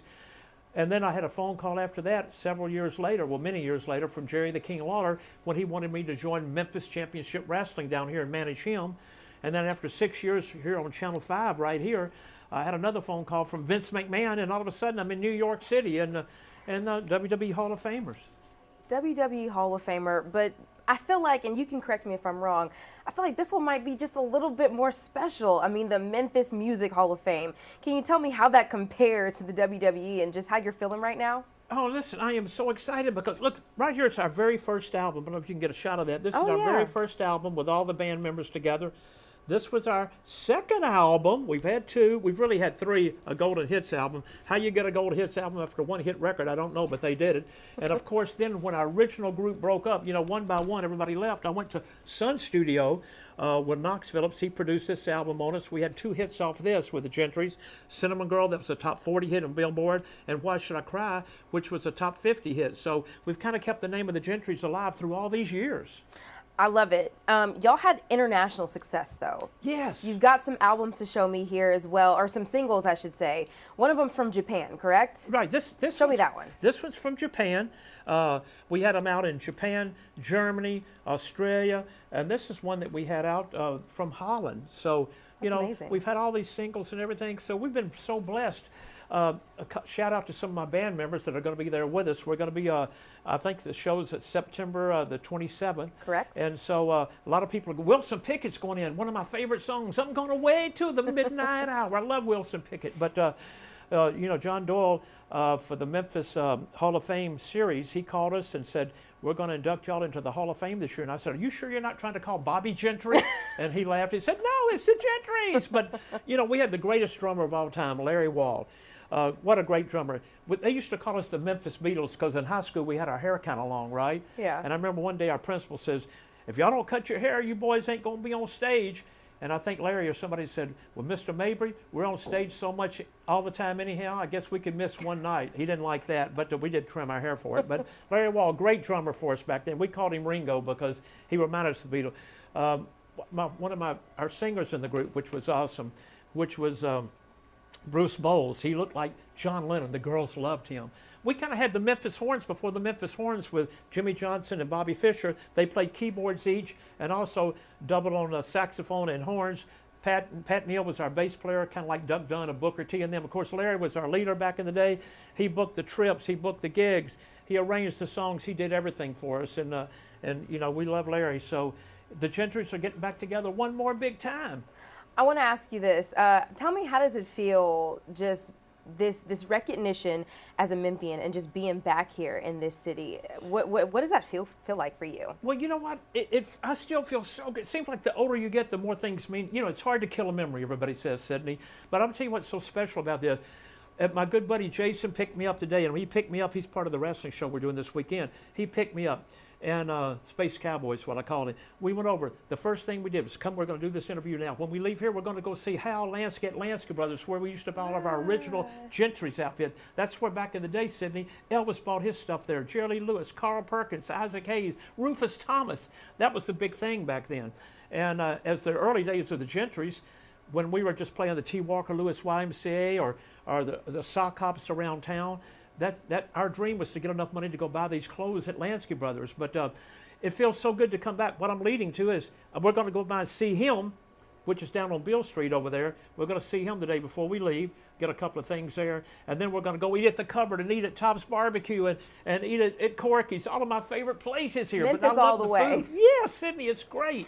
I love it. I love it. So before we let you go, really appreciate you being here, first of all, just gracing us with your presence back here at 1960 Union. But before you go, can you talk one more time about the event you were telling us about earlier with Jerry Lawler? Can you go back to that? Yes, Jerry Lawler, he's doing so much better. Had a little health scare a couple of months ago, but he's batting a home run now. But we're going to be in Jonesboro, Arkansas this weekend, and it's just so many great people that are going to be on that show. But it starts at like 10 o'clock in the morning. It's kind of a fan fest, wrestling fan. They got vendor tables. All the wrestlers will be signing autographs. David Schultz is going to be there. Jerry Lawler, Bill Dundee, me, the Mouth of South, Jimmy Hart, Downtown Bruno. Even one of our favorite DJs over there that used to work over here at Channel 5 is the manager, Brandon Baxter. He's a hot DJ over in Jonesboro now. So we're going to see him later on tomorrow. But it's a Coco Beware. The list just goes on and on and on and on. And Tommy Rich, we're just going to have a great time and just get to meet our fans again, get to talk to them about the wrestling, get to talk to them about the music. And then in September, the Gentrys are going to get together one more big time and get this award. One more time. Well, congratulations to you. We're all very happy for you. And again, thank you for joining us right here live at the Digital Desk. Happy to see your ring, and I'm really happy for all the things that are coming in the future. Thank you so much, Jimmy Hart. Appreciate it. Sydney, we love you. It's great to be back at Channel 5. Thank you so much. All right, guys, stick around. We have so much more Action News 5 coming up after a very short break. We'll be right back.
Good morning. Welcome back to the Action News 5 Digital Desk. I'm Andrew Douglas. We all want those gas prices to come down, don't we? Unfortunately, they're not expected to this summer. Right now, it's hovering around $3 a gallon for us here in the Mid-South. I'm joined now to talk a little bit more about these gas prices and what to expect with David Holt. He is the president of the Consumer Energy Alliance, and he can maybe talk about ways that we can find a little bit of relief because, David, let's be honest, the inflation is killing so many people out there living paycheck to paycheck. How do we find relief right now? Good morning. Andrew, you're exactly right. It's killing everything. And inflation is also directly tied to the price of gasoline and the price of diesel. Because if you think about it, everything that you buy at the grocery store, literally kind of everything you buy, if you're delivering via Amazon, anything like that, all that is delivered by a diesel truck. So when diesel prices go up, the price of all commodities go up. So, one of those big drivers in inflation and why we're paying more for groceries and why we're going to probably pay more for that 4th of July barbecue next week is largely due to the high price of diesel fuel. So relatively good news. We are higher, much higher than we have been in previous years, but we're kind of flat nationally. I know kind of in the mid-Atlantic, middle part of the country, we're a little bit down, but nationally we're at about $3.40 some odd cents a gallon. We're down though, primarily because of lack of demand. Folks that traditionally take that summertime drive or vacation just aren't doing that so much this year. So demand is less than what was expected. So therefore the price of gasoline has come down a little bit. So that's kind of a little bit of a mixed bag. We'd love to see, that ability to take that family vacation, do all the things we want to do in our cars. But that's offset by the high price of everything. Food prices have gone up over 20% in the last 3 years. The average family's paying for food and other commodities about $15,000 more a year now than we were just a few years ago. And fuel prices, gasoline, diesel play a large part of all that. $15,000. That is a huge amount. We get the feedback here in Memphis in the Mid-South, David, of people saying that they're just having a hard time living these days. But when you say life essentially is $15,000 more than it was just a few years ago, that is incredible to me and not in a good way. How do we bring down the cost of everyday items, the cost of living? That's such a great question. And we need to recognize first and foremost that fuel and energy prices, gasoline, diesel, electricity, are so inextricably tied to inflation and the price of everything else. So when we're serious about our energy policy, when we have a good, balanced, rational energy policy that includes oil and natural gas and renewable energy, looks for ways to add nuclear power back to our energy mix, doesn't create these restrictive energy policies or excessive mandates, all these things that are serving to drive up the price of energy in this country, particularly in the last few years. When we're serious about that, we understand that the United States, from an energy resource standpoint, is one of the leading countries on earth to meeting our energy needs here at home. And with innovation and ingenuity, we're developing new, safer, more environmentally responsible ways to meet our energy needs. So all those things are coming together. It's really our local, state, and federal policies that are making it harder to produce and deliver energy, and that's driving up these prices. So when you think about it, whether you're Republican, Independent, Democrat, it doesn't matter. Finding nonpartisan solutions to that kind of all the above approach to meeting our gasoline, diesel, electricity prices, understanding that those prices drive inflation and the price of everything, eggs, milk, butter, all the things you're buying at the grocery store week in, week out, then we can kind of take back our energy policy and be a little more thoughtful about it. So it really kind of begins with us, consumers, and we got a big election coming up in November. So make your voices heard, make energy part of your voting equation, and it doesn't matter what political party you're in. That certainly is something on the minds of many people out there. I mean, gosh, the economy is the number one thing, and that includes inflation and just the cost of living and whatnot. You know, you often think, I mean, is it one of those situations where when I get in the car and when I go out, should I go out and kind of tackle all these errands at once so I can save on gas and not go back and forth, that sort of thing? I mean, are we at that point yet? I guess for many of us, we are. We really are. And when you get above $3, $3.50 a gallon, it becomes a pocketbook issue, and families have to start making those hard choices between, say, a gallon of milk and a gallon of gasoline, and it really hits home above $4 a gallon. But you're exactly right. If you're gonna ways that you can get more out of that tank of gasoline, you know, avoid jackrabbit starts and stops. Make sure that your trunk is not excessively filled, you know, over too much weight in your trunk. When you're on the highway, drive with your windows up. Use your air conditioning. That actually saves gasoline. If you're going to run errands, like you said, do all your errands at once, so you're out one time and then return home. So there's ways that you can extend that tank of gasoline a little bit and hopefully save a little bit on the pocketbook. But you know, really, it's going to be taking back our energy policy, looking at this for 2025, 2026, and how we can do a longer term job, better job as a nation of understanding energy and what it means to our pocketbooks and our home costs. I like what you just said. There was a number of different options. We have thousands of people that watch us each and every morning here on the Digital Desk. They're always looking for different ways and different kinds of methods to save. Anything else you want to mention before we let you go, David? No, I think being aware of it, that's absolutely key. And I know we are, you know, when you, and the key point here is, you know, when you look at the cumulative impact on inflation on that average family, and it's just over $15,000 a year now compared to 2021, that burden that we all have felt for the last several years is impactful. And energy prices, gasoline prices, things that we rely on a daily basis play a large role in that. So first, be aware of it.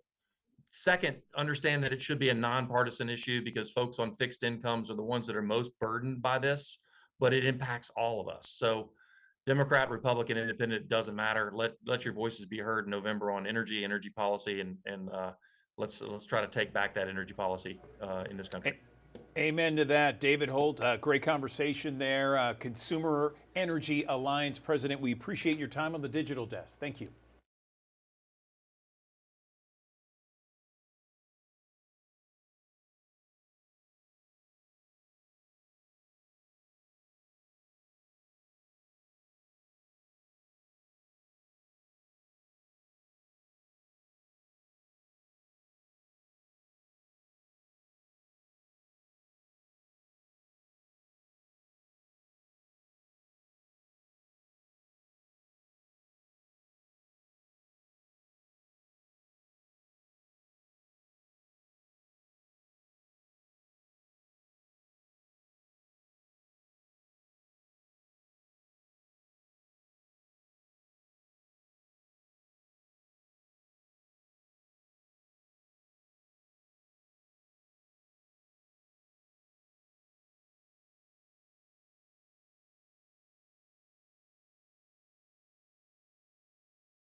Thanks for joining us here on the Action News 5 Digital Desk here on a Thursday.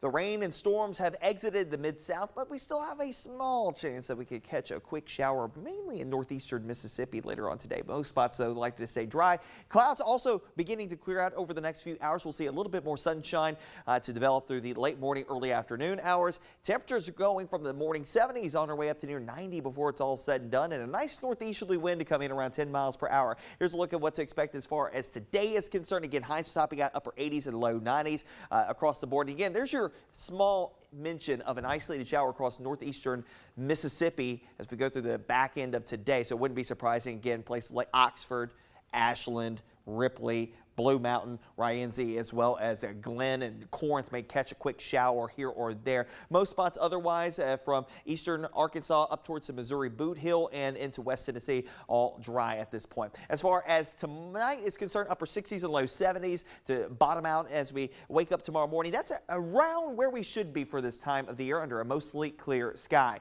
Mugginess, well, taking a little bit of a back seat. It's still going to be muggy outside. Don't get me wrong here today, but it won't be as high as it will be as we go through the coming days, and not as high as it has been the last several days. But again, you'll see the spike in humidity starting tomorrow when the winds turn more southerly through the course of your Friday into Saturday into Sunday. And of course, Sunday may lead up to a little better chance for some rain and storms. A lot of stuff going on the next couple of days in association with the 4th of July. Freedom Fest in West Memphis. That's tomorrow at Tilden Rogers Park. I think you're in decent shape if you're heading out there. Temperatures will be in the 90s at 5 o'clock, 7 p.m. or about 89, 85 by 9 o'clock. Under a mostly clear sky and a light south breeze. Also, Arlington having their Star Spangled Extravaganza at the Arlington Sports Complex. That's going to be going on tomorrow as well. I think that starts at 6 o'clock in the evening there in northeastern Shelby County. But needless to say, again, the weather pretty quiet for us as we're starting off your weekend, heading into a holiday next week that will feature a little bit of rain opportunity. So maybe getting it out of the way a little earlier might bode well for them. With fireworks and things of that nature. Let's take a look at our first alert future guys, giving you a first alert to our next opportunity for more widespread rain. I think we may see a pop-up downpour as we head towards your Saturday. Otherwise, this is going to be plain old hot. Make sure clouds and sunshine on Friday and Saturday. Temperatures will top out middle 90s both days. I think on Saturday with the increase in humidity, feels like temperatures this day could very well be approaching excessive heat criteria. It could be very close to it at least. Here comes our frontal boundary dropping in here overnight Saturday into Sunday. So by early Sunday morning, a couple of showers up towards the Missouri Boot Hill, northwest Tennessee, moving into northeastern Arkansas. That will continue to drop southward. So again, some sporadic downpours from time to time, not in every single location nor all day long through your Sunday. Probably closer to the I-40 corridor, late morning, early afternoon into the early evening hours, down into North Mississippi as the front continues to sag down to the south. We should clear everything out just in time for the start of our next work week, and for a lot of folks, a shortened work week with the 4th of July Independence Day coming up. Of course, we want you to stay weather aware anytime and everywhere on the Action News 5 First Alert Weather app. Download it in the Google Play Store and the Apple App Store. Upon the 7-day, 90 today. Again, a northeasterly wind coming in around 10 to 15 miles per hour. At least is going to move the air around a little bit, but it's still going to be a warm wind for us, and the humidity level is taking a click down, but it's going to quickly go right back up and even exceed where we were today into your Friday, Saturday, into Sunday. Again, Sunday leads up to a little better chance for some rain and storms. Wouldn't be surprised if we have a heat advisory for parts of the area on Friday, maybe upwards of excessive heat warning criteria by Saturday before we get those rain chances to sneak in here Sunday. We get it out of here fairly quickly, back to the upper 80s and low 90s on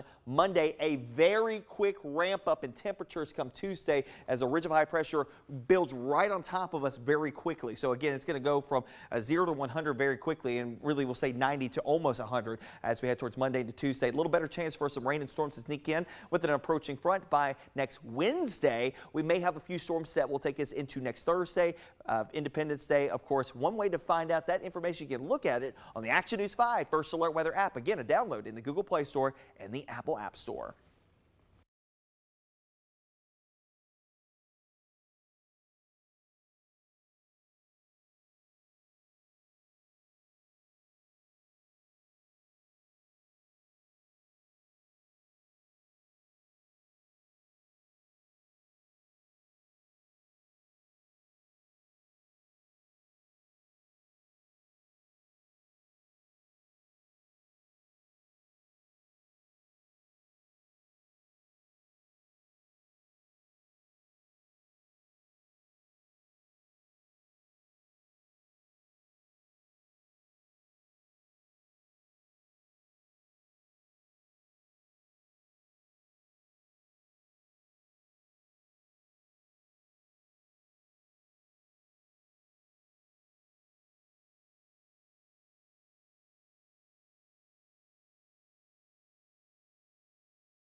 Good morning. Welcome back to the Action News 5 Digital Desk. I'm Andrew Douglas. We all want those gas prices to come down, don't we? Unfortunately, they're not expected to this summer.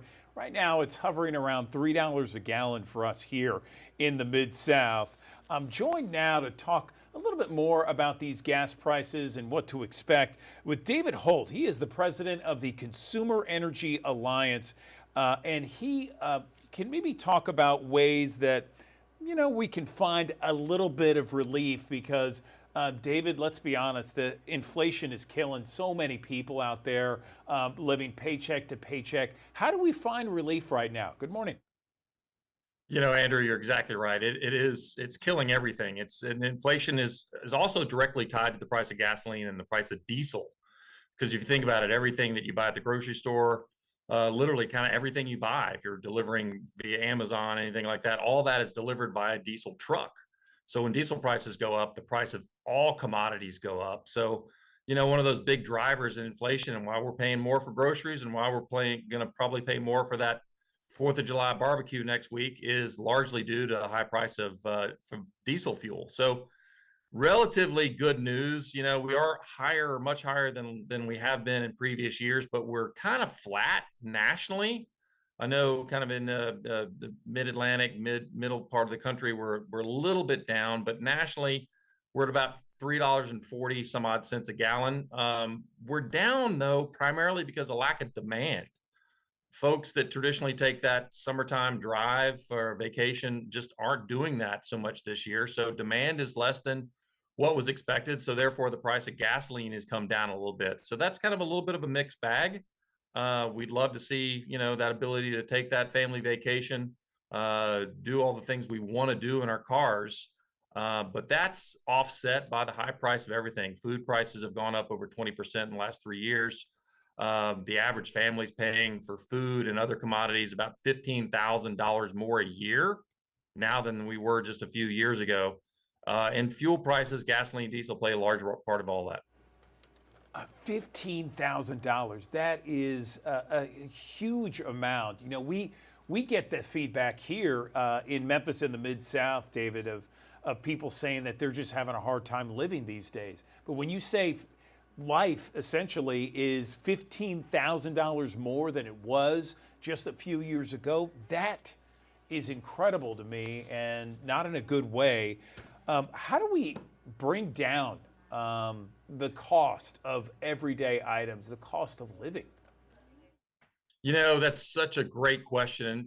And we need to recognize first and foremost that fuel and energy prices, gasoline, diesel, electricity, are so inextricably tied to inflation and the price of everything else. So when we're serious about our energy policy, when we have a good, balanced, rational energy policy that includes oil and natural gas and renewable energy, looks for ways to add nuclear power back to our energy mix, doesn't create these restrictive energy policies or excessive mandates, all these things that are serving to drive up the price of energy in this country, particularly in the last few years. When we're serious about that, we understand that the United States, from an energy resource standpoint, is one of the leading countries on earth to meeting our energy needs here at home. And with innovation and ingenuity, we're developing new, safer, more environmentally responsible ways to meet our energy needs. So all those things are coming together. It's really our local, state, and federal policies that are making it harder to produce and deliver energy, and that's driving up these prices. So when you think about it, whether you're Republican, Independent, Democrat, it doesn't matter. Finding nonpartisan solutions to that kind of all the above approach to meeting our gasoline, diesel, electricity prices, understanding that those prices drive inflation and the price of everything, eggs, milk, butter, all the things you're buying at the grocery store week in, week out, then we can kind of take back our energy policy and be a little more thoughtful about it. So it really kind of begins with us, consumers, and we got a big election coming up in November. So make your voices heard, make energy part of your voting equation, and it doesn't matter what political party you're in. That certainly is something on the minds of many people out there. I mean, gosh, the economy is the number one thing, and that includes inflation and just the cost of living and whatnot. You know, you often think, I mean, is it one of those situations where when I get in the car and when I go out, should I go out and kind of tackle all these errands at once so I can save on gas and not go back and forth, that sort of thing? I mean, are we at that point yet? I guess for many of us, we are. We really are. And when you get above $3, $3.50 a gallon, it becomes a pocketbook issue, and families have to start making those hard choices between, say, a gallon of milk and a gallon of gasoline, and it really hits home above $4 a gallon. But you're exactly right. If you're gonna ways that you can get more out of that tank of gasoline, you know, avoid jackrabbit starts and stops. Make sure that your trunk is not excessively filled, you know, over too much weight in your trunk. When you're on the highway, drive with your windows up. Use your air conditioning. That actually saves gasoline.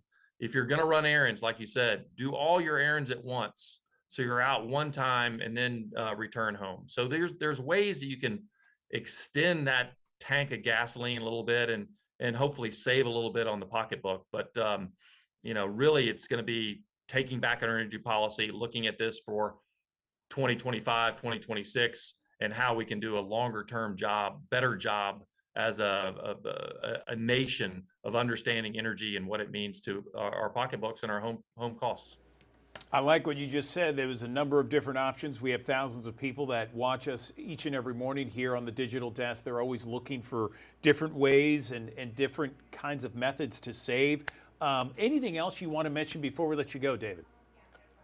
No, I think being aware of it, that's absolutely key. And I know we are, you know, when you, and the key point here is, you know, when you look at the cumulative impact on inflation on that average family, and it's just over $15,000 a year now compared to 2021, that burden that we all have felt for the last several years is impactful. And energy prices, gasoline prices, things that we rely on a daily basis play a large role in that. So first, be aware of it.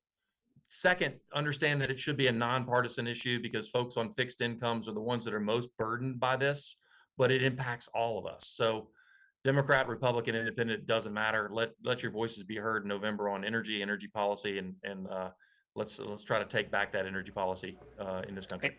Amen to that. David Holt, great conversation there. Consumer Energy Alliance President, we appreciate your time on the Digital Desk. Thank you.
Conversation that we have to have, keeping our pets safe and healthy, and preventing them from overheating. And here to tell us exactly how we can do that is a global vet with the Wellness Pet Company, Dr. Danielle Bernal. Good morning to you, doctor.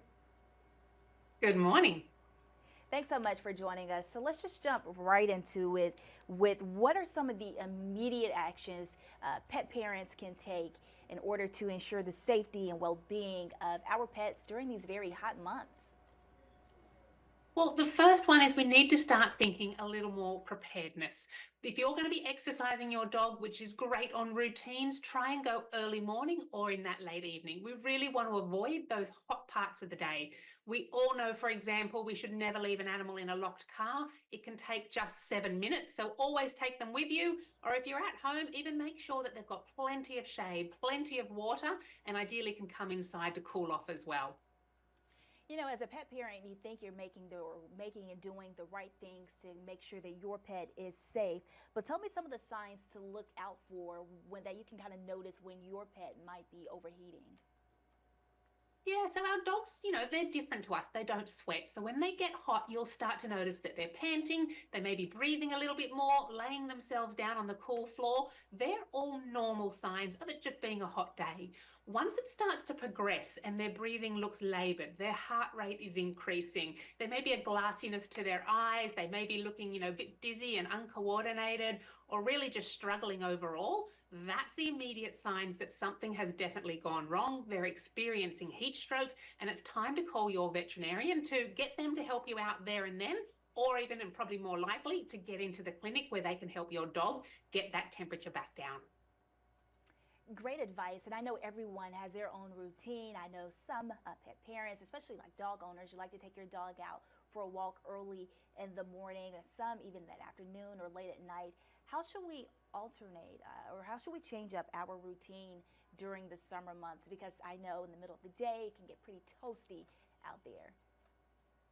It can. So try and use what that's sort of a common sense. You know yourself, going for that run in the middle of the day is just not an option in the summer months. Yeah. So if you're thinking you're going to do hard activity with your pet, definitely choose those cooler times. If you're out maybe on more bitumen or concrete all the time, it may actually be worth even getting extra booties to take with them.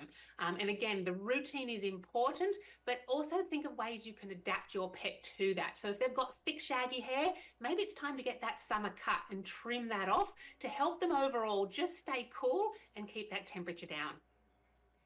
And I know it seems like a lot. I know pet owners who are watching us this morning, they're taking notes. It's not too difficult. I mean, I know that you have several preventative measures, things that we should know, but we shouldn't scare pet owners. I mean, it's not, I guess, we don't want to scare them from actually taking their dog out on a walk. You can still do that. Absolutely. The normal day-to-day is absolutely fine. What I encourage pet parents is to definitely keep doing that. But just be more cautious if you've got a very young pet, an old pet, or a pet that may not be used to normal activity and exercise, and suddenly your college student comes home and says, I'm taking them for a run. They're the big watch out times. The other thing I'd say is, even if you are doing your daily exercise, fabulous, that's good for you and your pet. Don't forget to then just extra compensate with more hydration. Keeping those fluids up on these hot days are really important, and great ways of doing that obviously is water bowls, have them out extras. You can create little popsicles, which is kind of like an icy treat for our pets, or even look to giving them, cool water wading ponds, or putting damp towels on them, or bringing them into the air conditioning. Now, if you've got a cat, that may be a little bit more tricky. So they're known for being a little bit fussy with how they like to drink their water, whether it's flowing water or a shower or a tap or just a water fountain. So that's where I'd also encourage pet parents, think about now adding more wet food into their diet, because that's a great way of adding lots of hydration and a tasty reward at the same time. And speaking of hydration, let's talk a little bit about some of the hydrating foods. Should we change, what we're feeding our pets during the summer months as well? Yeah, I encourage pet parents too. Our pets will find it as a tasty treat regardless. What you may not know, for example, with a cat, is that a 3-ounce can, quite small, is actually 1/3 of their total daily requirements of water. So they need about a cup a day. So if you don't think your cat's drinking it, that's where I encourage you to do it. And as I said, even for dogs, you don't have to change their base if they're eating kibble every day. Just start putting some wet toppers on top. That's something that will drive that mealtime excitement up. But that way you're overcompensating just to make sure that they're well hydrated, they're getting their amount every single day, and that they're going to be less likely to experience those stress that comes with those really hot days. As a vet, how often during the summer do you see pets come in dealing with overheating? So it's occasional, I will say that. You mentioned it before, pet parents take the right actions and their pet stays safe. It's only really truly extreme cases where something goes wrong, whether that pet's got stuck somewhere and it's out in a kennel, hasn't got shade, when there's no good ventilation, or they've done some extreme exercise that's really pushed them into having some challenges. So they're really the two occasions that we see it most. And as I said, it definitely spikes on those hot days, but it still is an infrequent action because so many pet parents do take those great actions to keep their pets safe. this is great advice for the pet parents watching us this morning. If they want to learn additional information or just want to know more, where can they go to get that information? Yeah, I encourage you to head to wellnesspetfood.com. We've got lots of blog information, nutritional details, and even more videos from myself with lots of great tips. So if you want to find out more, check out that, and you'll find, of course, all the other wellness nutrition products at the same time. Well, you heard it there. That's Dr. Danielle Bernal with that great advice. Was there anything else that you wanted to add today that I did not ask you? The last thing I'd say is don't forget it's grill season. So don't forget at the same time, whilst we're trying to keep them cool, we need to watch out what we feed them. So make sure if you're giving extra tidbits to also keep those in moderation, because that's the second biggest thing we see during these summer months. All right, that was Dr. Danielle Bernal. Thanks so much for stopping by the Action News 5 digital desk. Definitely writing down those tips and advice, and look forward to sharing this information with more pet parents. See ya.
Have you heard about this invasive bugs and diseases? They've been threatening trees all across the state of Tennessee, and these new threats really cause some damage, especially in the summer months and into the fall. Let's bring in Nathan Baker here.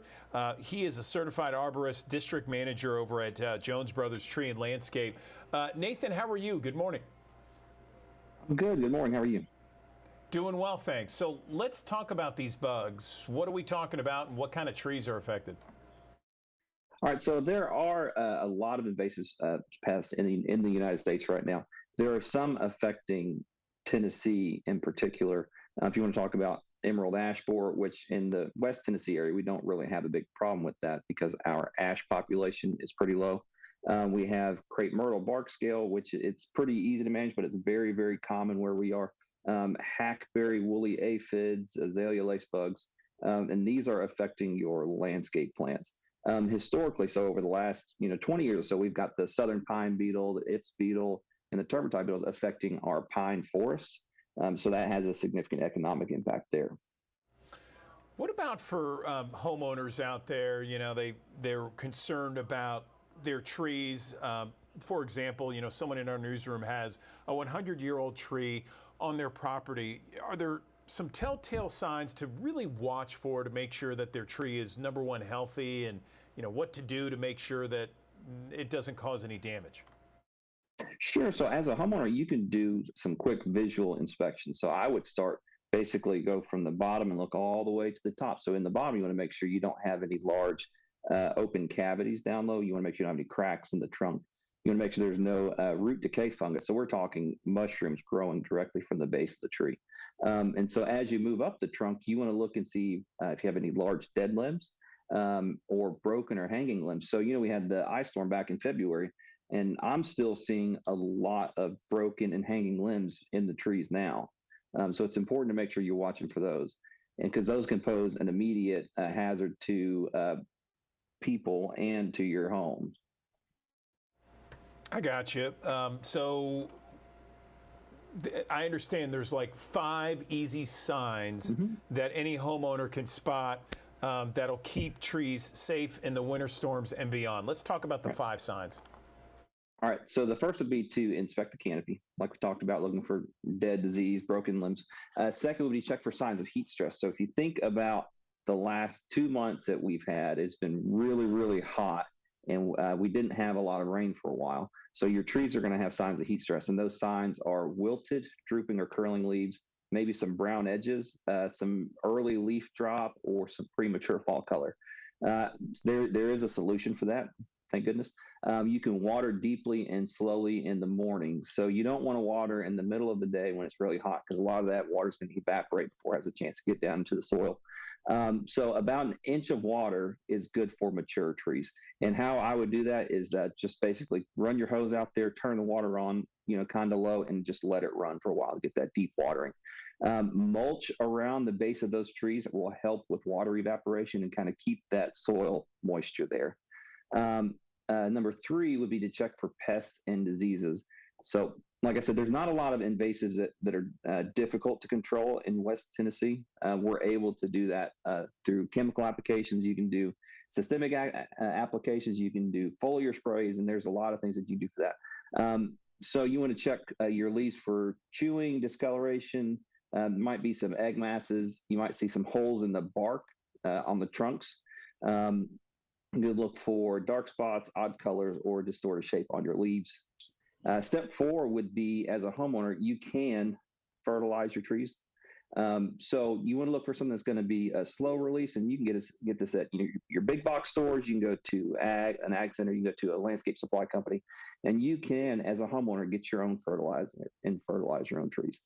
And then lastly, we're talking about protecting and embracing your trees. So this is something that a professional should look at, but we're talking about cabling or bracing weak limbs.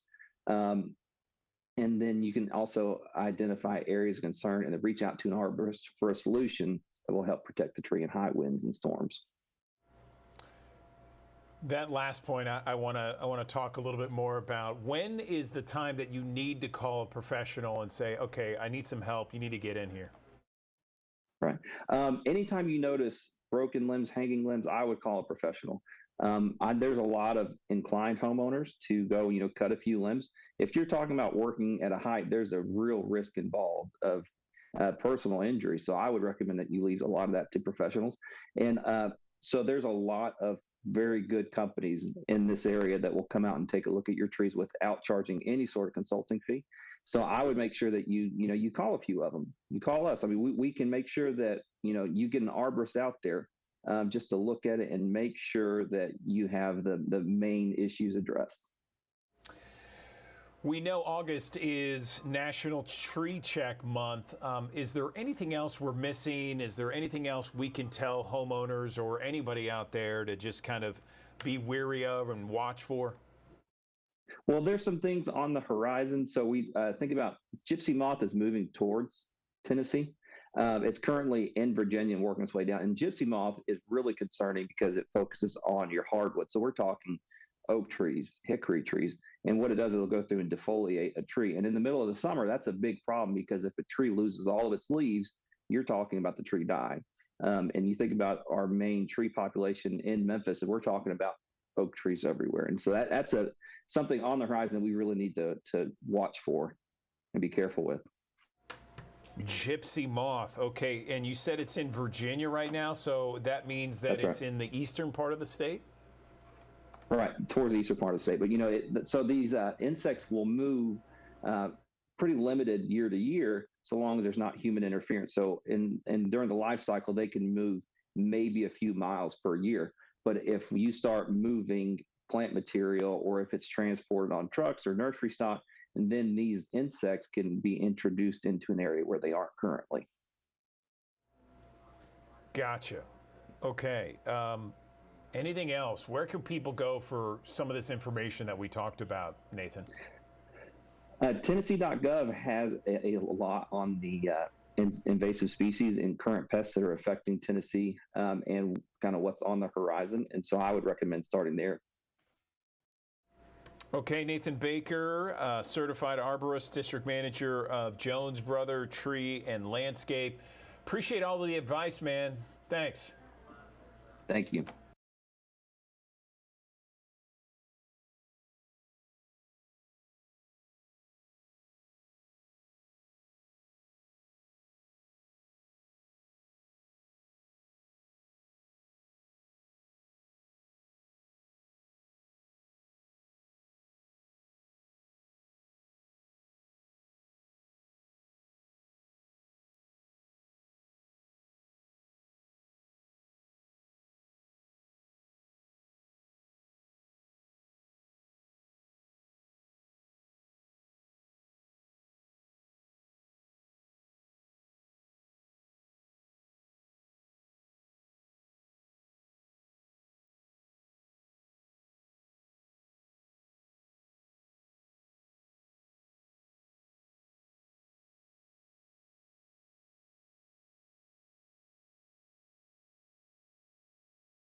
Andrew Douglas here in the Action News 5 digital desk. Did you know that more than 16 million Americans are diagnosed with attention deficit hyperactivity disorder, known as ADHD? It ranges from children, teens to adults. And right now, there is a nationwide shortage of the medications used to treat ADHD. In fact, the FDA announced the shortage back in October, blaming manufacturing delays. But there are researchers and experts that say the shortage is more about an increase in demand. ADHD diagnoses have spiked significantly during the pandemic. Let's bring in someone to talk more about this issue. I'm joined now by Dr. Greg Mattingly, the Associate Clinical Professor of Washington University, physician as well. Good morning, doctor. Let's talk about, first off, I know what ADHD is, but for our audience and viewers, can you talk a little bit in layman's terms about what ADHD is and how common it has become? Good morning. Good morning. So ADHD, is probably many of your listeners know, it's a common condition. Matter of fact, it's the most common neurologic condition in all of childhood, not just here in the United States, but all around the world.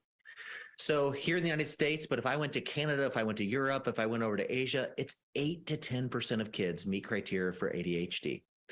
So it's a common condition. And one of the things that we have learned over the last 20 years is for most kids, it's not going to go away. If this is the way you're wired, 80 to 90% of kids are going to have that as they become teenagers, as they go off to university, as they start that first job, and as they become adults. Common symptoms are I get distracted. It's hard to focus. I get bored. And when I get bored, then everything kind of accelerates and I find myself getting frustrated. Maybe I get fidgety and restless. Maybe I blurt things out and I interrupt other people around me. So problems with disorganization, time management, frustration tolerance because of those things for our patients with ADHD. You know, doctor, I have some family members that have ADHD, and it seems to affect them in different ways. And there is a difference, right? I mean, the symptoms are different for men and women, boys and girls, all across the spectrum. 100%. And that's why the answers are not going to be one size fit all answers either. So some people have ADHD and they have a lot of the hyperactivity when they're kids. Other people, it's a lot of disorganization. It's hard to concentrate. I get overwhelmed by things. I have a lot of anxiety because of that, and I get frustrated. Some of them have a hard time shutting their brain off at night. Falling asleep at night because my brain is still going can be a frustration for some of our patients with ADHD. And then some of our adults with ADHD can be problems around my temper. I get frustrated, I tend to blow. So how do you learn to modulate that as one of your symptoms that's a result of having ADHD? So you are the president-elect of the American Professional Society of ADHD-related disorders. Can you talk about how ADHD is typically treated these days? I know everyone has the idea of medication, and there's different medications, right? 100%. So if there's good news for your listeners out there is we have a lot of different options. When I was first in practice 30 years ago, our options were just short-acting stimulants, and you had to take them multiple times a day. And a lot of people didn't like the side effects. They didn't like the way they felt when those things kind of kicked in and wore off. And we know those medicines, being short-acting Ritalin or Adderall, they can be misused or abused sometimes by people that are doing the wrong things. A lot of our newer treatment options are once daily medicines. You take them once a day, and they give you very low levels of medicine, just enough to help to improve your symptoms, but not so much that you're having as many of the unwanted side effects. So we have over 30 different treatment options right now that are approved for children with ADHD. A lot of those are also approved for adults. And we have 4 non-stimulants that are approved for ADHD, 2 of those that are approved for adults, atomoxetine and Qelbree. So it's not even always a stimulant option. And it's certainly not always a short-acting stimulant that you have to take multiple times a day. Do patients grow out of this? I've always heard that, you know, by the time, if someone in their teenage years, for example, is diagnosed with ADHD, can they grow out of that ADHD by the time they're in their mid to late 20s? How does that work? Yep. So one of the myths of ADHD is there's a couple of myths. Boys, not girls. You tend to grow out of it. Only take your medicine when you think you need it. We know those are all not the best outcomes. We know that boys are more common when they're young, but as you become an adult, women are equally common with ADHD. We know that for most people, you're not going to grow out of it. 80 to 90% are going to continue to have some set of symptoms as they go into adulthood. So learning how ADHD affects your life so you can have the most successful life possible, learning where there's a good fit for your symptoms. If I stick you behind a boring desk and make you do that job all day with ADHD, it's going to be hard. But if I give you a job that's a little more interesting, maybe you're interacting with people, maybe you're doing what you're doing, where you're giving interviews to people and staying active, that may be a better fit for someone with ADHD. So learning about your condition, telling your clinician, hey, here's where I see difficulties in my life. Maybe it's at home with my wife in the evenings where I get frustrated because I'm disorganized and I'm just overwhelmed. When we introduced you to the digital desk, we talked about this nationwide shortage that was it was announced back in the fall of last year. Do we still have this shortage? And my understanding is that there are so many people being diagnosed. How did the pandemic have an impact on the diagnosis of ADHD? 100%. So during the pandemic, as we were all sitting at home doing our jobs virtually, our kids were having to learn at home virtually. If you had problems with concentration and being distracted, it came up to the forefront. Everybody could see it. So parents were looking at their kids saying, God, I know the teachers brought this up, but now I see it with my kids. I need to get them some help. Parents themselves looked at themselves and they said, God, I'm overwhelmed with this. I've always been wired this way, but in this current digital world, this is just overwhelming. So the rates of ADHD and people coming in for help did go up during the pandemic. Then we had a fixed supply of medications out there. And that supply is probably not going to go up, especially the supply of short-acting stimulants. So if you have increased demand with a fixed supply, that led to a nationwide shortage. Has that shortage gotten any better? Where are we on that? Yeah, unfortunately, it has not, especially with certain of them. Short-acting stimulants are in short supply all across the country. Here in Missouri, but if I went out to Washington, D.C., if I went to Baltimore, if I went to California, short-acting stimulants are in short supply, and they're probably going to stay that way. So that's made us all examine with our patients, are there other long-acting, once-daily treatments that may help to manage your symptoms, may even be a better fit for your symptoms, because those medicines do tend to have a better supply these days. Let's talk about those different options because, yeah, if the shortage is going to stick around a while, let's talk about different treatments. Of course. So I'll just give you a bunch of names you may want to think about with your clinician. And once again, this is a personal choice with you and your clinician. We have a long-acting amphetamine called Vyvanse that still tends to have pretty good supply, and there's an even longer-lasting one called Mydayis that has long supply. We have various versions of Concerta. Some of those are generic, some of them are not. Some of those are available, some are a little harder to get a hold of. And then we have some methylphenidates that come in a beaded formulation called Focalin or Metadate that tend to be available right now. We have two non-stimulants for adults that tend to be available, both atenmoxetine and Qelbree. Both have pretty good supply all across the country. So I think those are some of the names you may think about. So we have shortages of some of the types of ADHD medicines, but we have other versions that are in pretty good supply.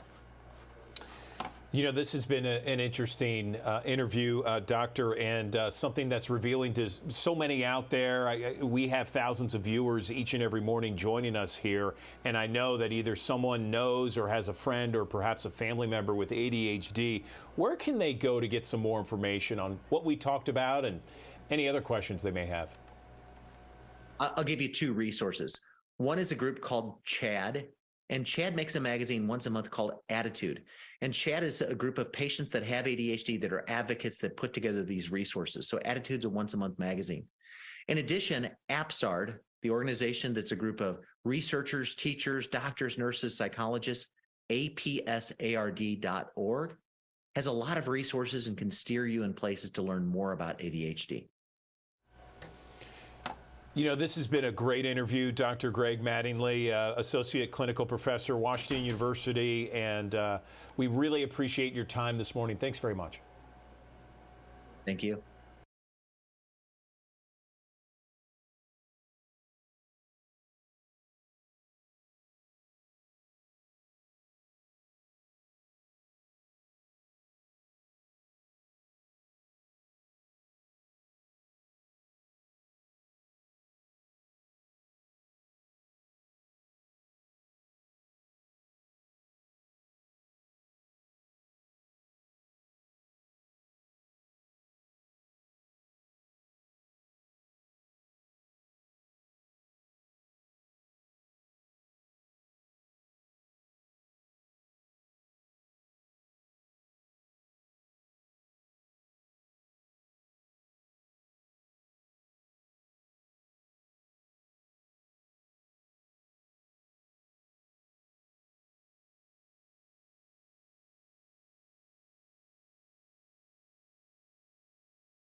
5 Digital Desk. When a stroke happens, time is of the essence, and there's so many different things we can do when it comes to preventing a stroke. Also, it's so important to know the signs and symptoms when someone that you know or perhaps you see have a stroke and how to react and help that person. Let's talk more about it right now with Cami Hughes. She's a registered nurse, stroke coordinator at St. Francis Bartlett. Cami, I appreciate you joining us on the Digital Desk. So tell us about this acronym. I know about FAST, but let's go over it for our audience. But apparently there is a B FAST that I didn't know about. Good morning. Good morning. Thank you for having me. Yes, the newest acronym is BFAST, and it's because of stroke signs and symptoms that were being missed by the public. And so B stands for balance. So if you lose your balance or you're having trouble with coordination or falling a lot, E is for eyes, and that would be vision changes, blurred vision, double vision, loss of vision. And then you still have the FAST, which F is face. That would be if your face was drooping or not moving like it's supposed to. A is arms, and that would be weakness in one arm or numbness in one arm. And then S would be speech. So having trouble speaking or speaking with slurred speech or having difficulty getting words out, anything related to speech. And then the last is T, and that's time. And that's time to call 911 and get help. Okay, so B FAST, balance, eyes, and then face drooping, arm weakness, speech slurred, time to call 911. Let's talk about some of the factors that contribute to people having a stroke. Well, some of the three biggest are hypertension, diabetes, and high cholesterol. Those are the biggest as far as the country goes, as well as the state of Tennessee. The other things that contribute would be smoking. That's a big contributor. Obesity, inactivity, and stress. That can also be a factor. And then age, things that you can't control. Yeah, no question. Age, sex, and race. Yeah, I was going to say, stroke, I know can be very debilitating for somebody, but it's also the third leading cause of death in the U.S. So how do we prevent a stroke from happening, or at least best practices? Well, actually, 80% of strokes are either treatable or preventable. So first and foremost would be looking to see what your personal risk factors are for stroke, and then trying to make a change. Controlling your high blood pressure if you have high blood pressure, changing your diet, adding some exercise, also checking your cholesterol levels regularly and working on that. Then the other things that can be done is if you are having a stroke, seeking help right away is important, because if you get to the hospital fast enough, then there is medicine that they can give you to try to stop the stroke. Okay, and what part of Be Fast, the T, is time to call 911. Is there anything we can do other than calling 911 if we see someone having a stroke? No, if someone's having a stroke, the best thing you can do is call 911 and get them to the emergency room as fast as possible. Okay, all right. Anything else we can touch on when it comes to stroke? We've talked about signs and symptoms and ways to prevent. Anything else, Cami, before we let you go? No, it would just be, please, we want to make sure that that there's lots of education out in the community. If you have any questions, you could call the hospital and we could set up a community education for your facility or for your church or for your school. But getting the education out there is big, because people are not coming to the hospital as emergently with stroke as they do for like chest pain. Gotcha. Okay. Well, Cami Hughes, we appreciate you joining us here on the Digital Desk. Thanks for the info. Always appreciated with this info to help us live better lives. Thank you.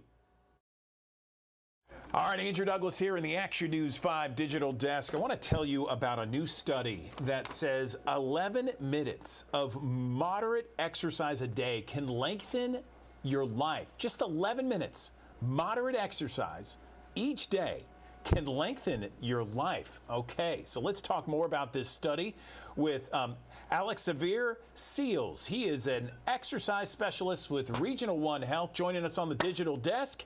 How are you? What's going on? I'm good. How are you? Doing well. So tell me about this new study and some of the findings behind it. I'm very interested in this. So the study shows that 11 minutes is all you really need to stay healthy compared to doing 30 minutes a day or something as an hour at the gym. So if you feel that you do not have enough time in the day, you definitely can find 11 minutes in your day to work out if needed. And it also shows that moderate exercise can lower your cardiovascular risk by 17% or so. It can lower your early death risk for about 23%. And it can lower your cancer risks for about 7%.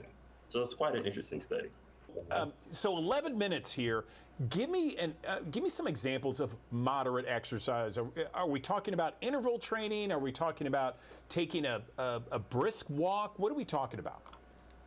So interval training might not be where you will want new people to start because that can be a little intimidating. But yes, brisk walking would definitely do justice. A nice jog, a power walk.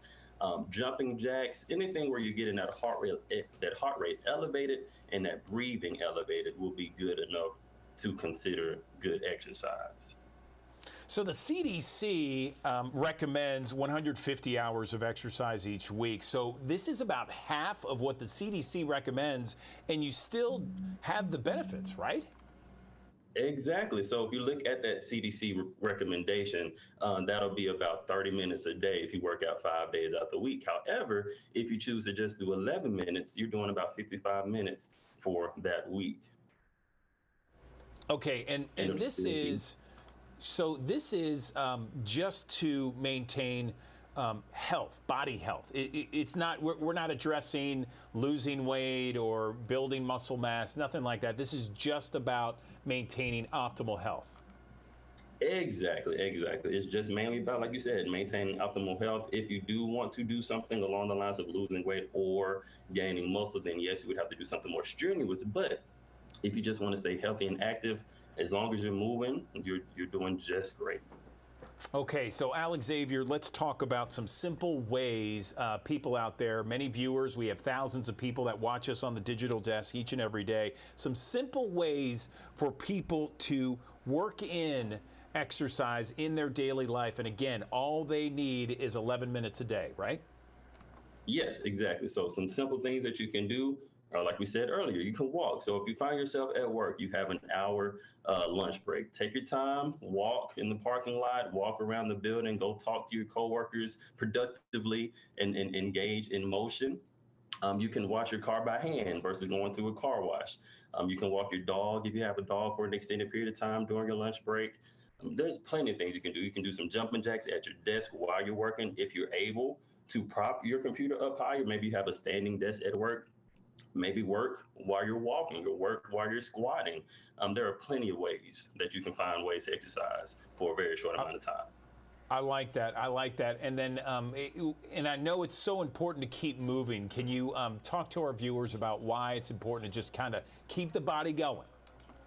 Yes. So moving is one of the biggest reasons that we know that we're living. So why not move and express that energy and that vitality that we have when we move? So it is very important to stay active, very important to stay healthy. We want to have the best, healthiest, longest lives that we can.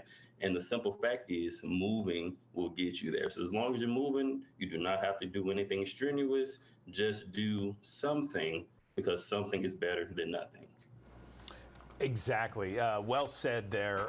Let's talk about some ways that people can find maybe some of these recommendations, suggestions, tips online, and what's the main point you want to leave people with after this interview?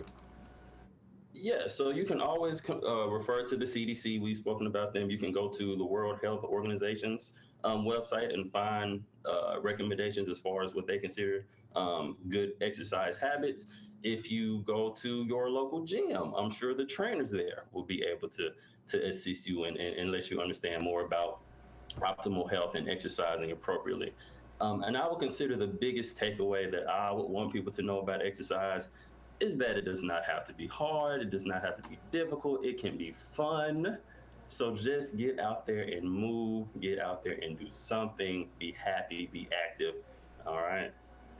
Yes, yes. Exercise can be fun. That nothing wrong with that. All right. Alex Xavier Seals, exercise specialist with Regional One Health. We appreciate your time. Thanks for the recommendations.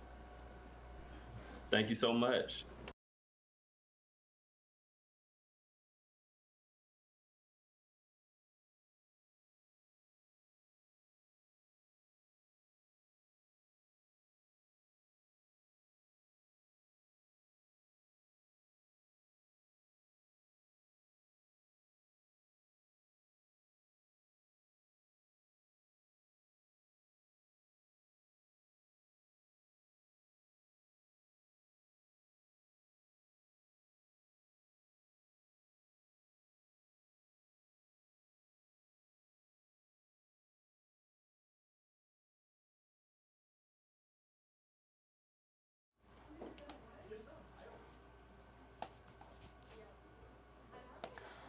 All right, guys. Well, it's that time of day. We are getting ready for Action News 5 at midday. We appreciate you for joining us here on Action News 5's digital desk. We're here every single day, 7 to 11 a.m. We'll see you right back here bright and early tomorrow morning. Tune in to the midday show now.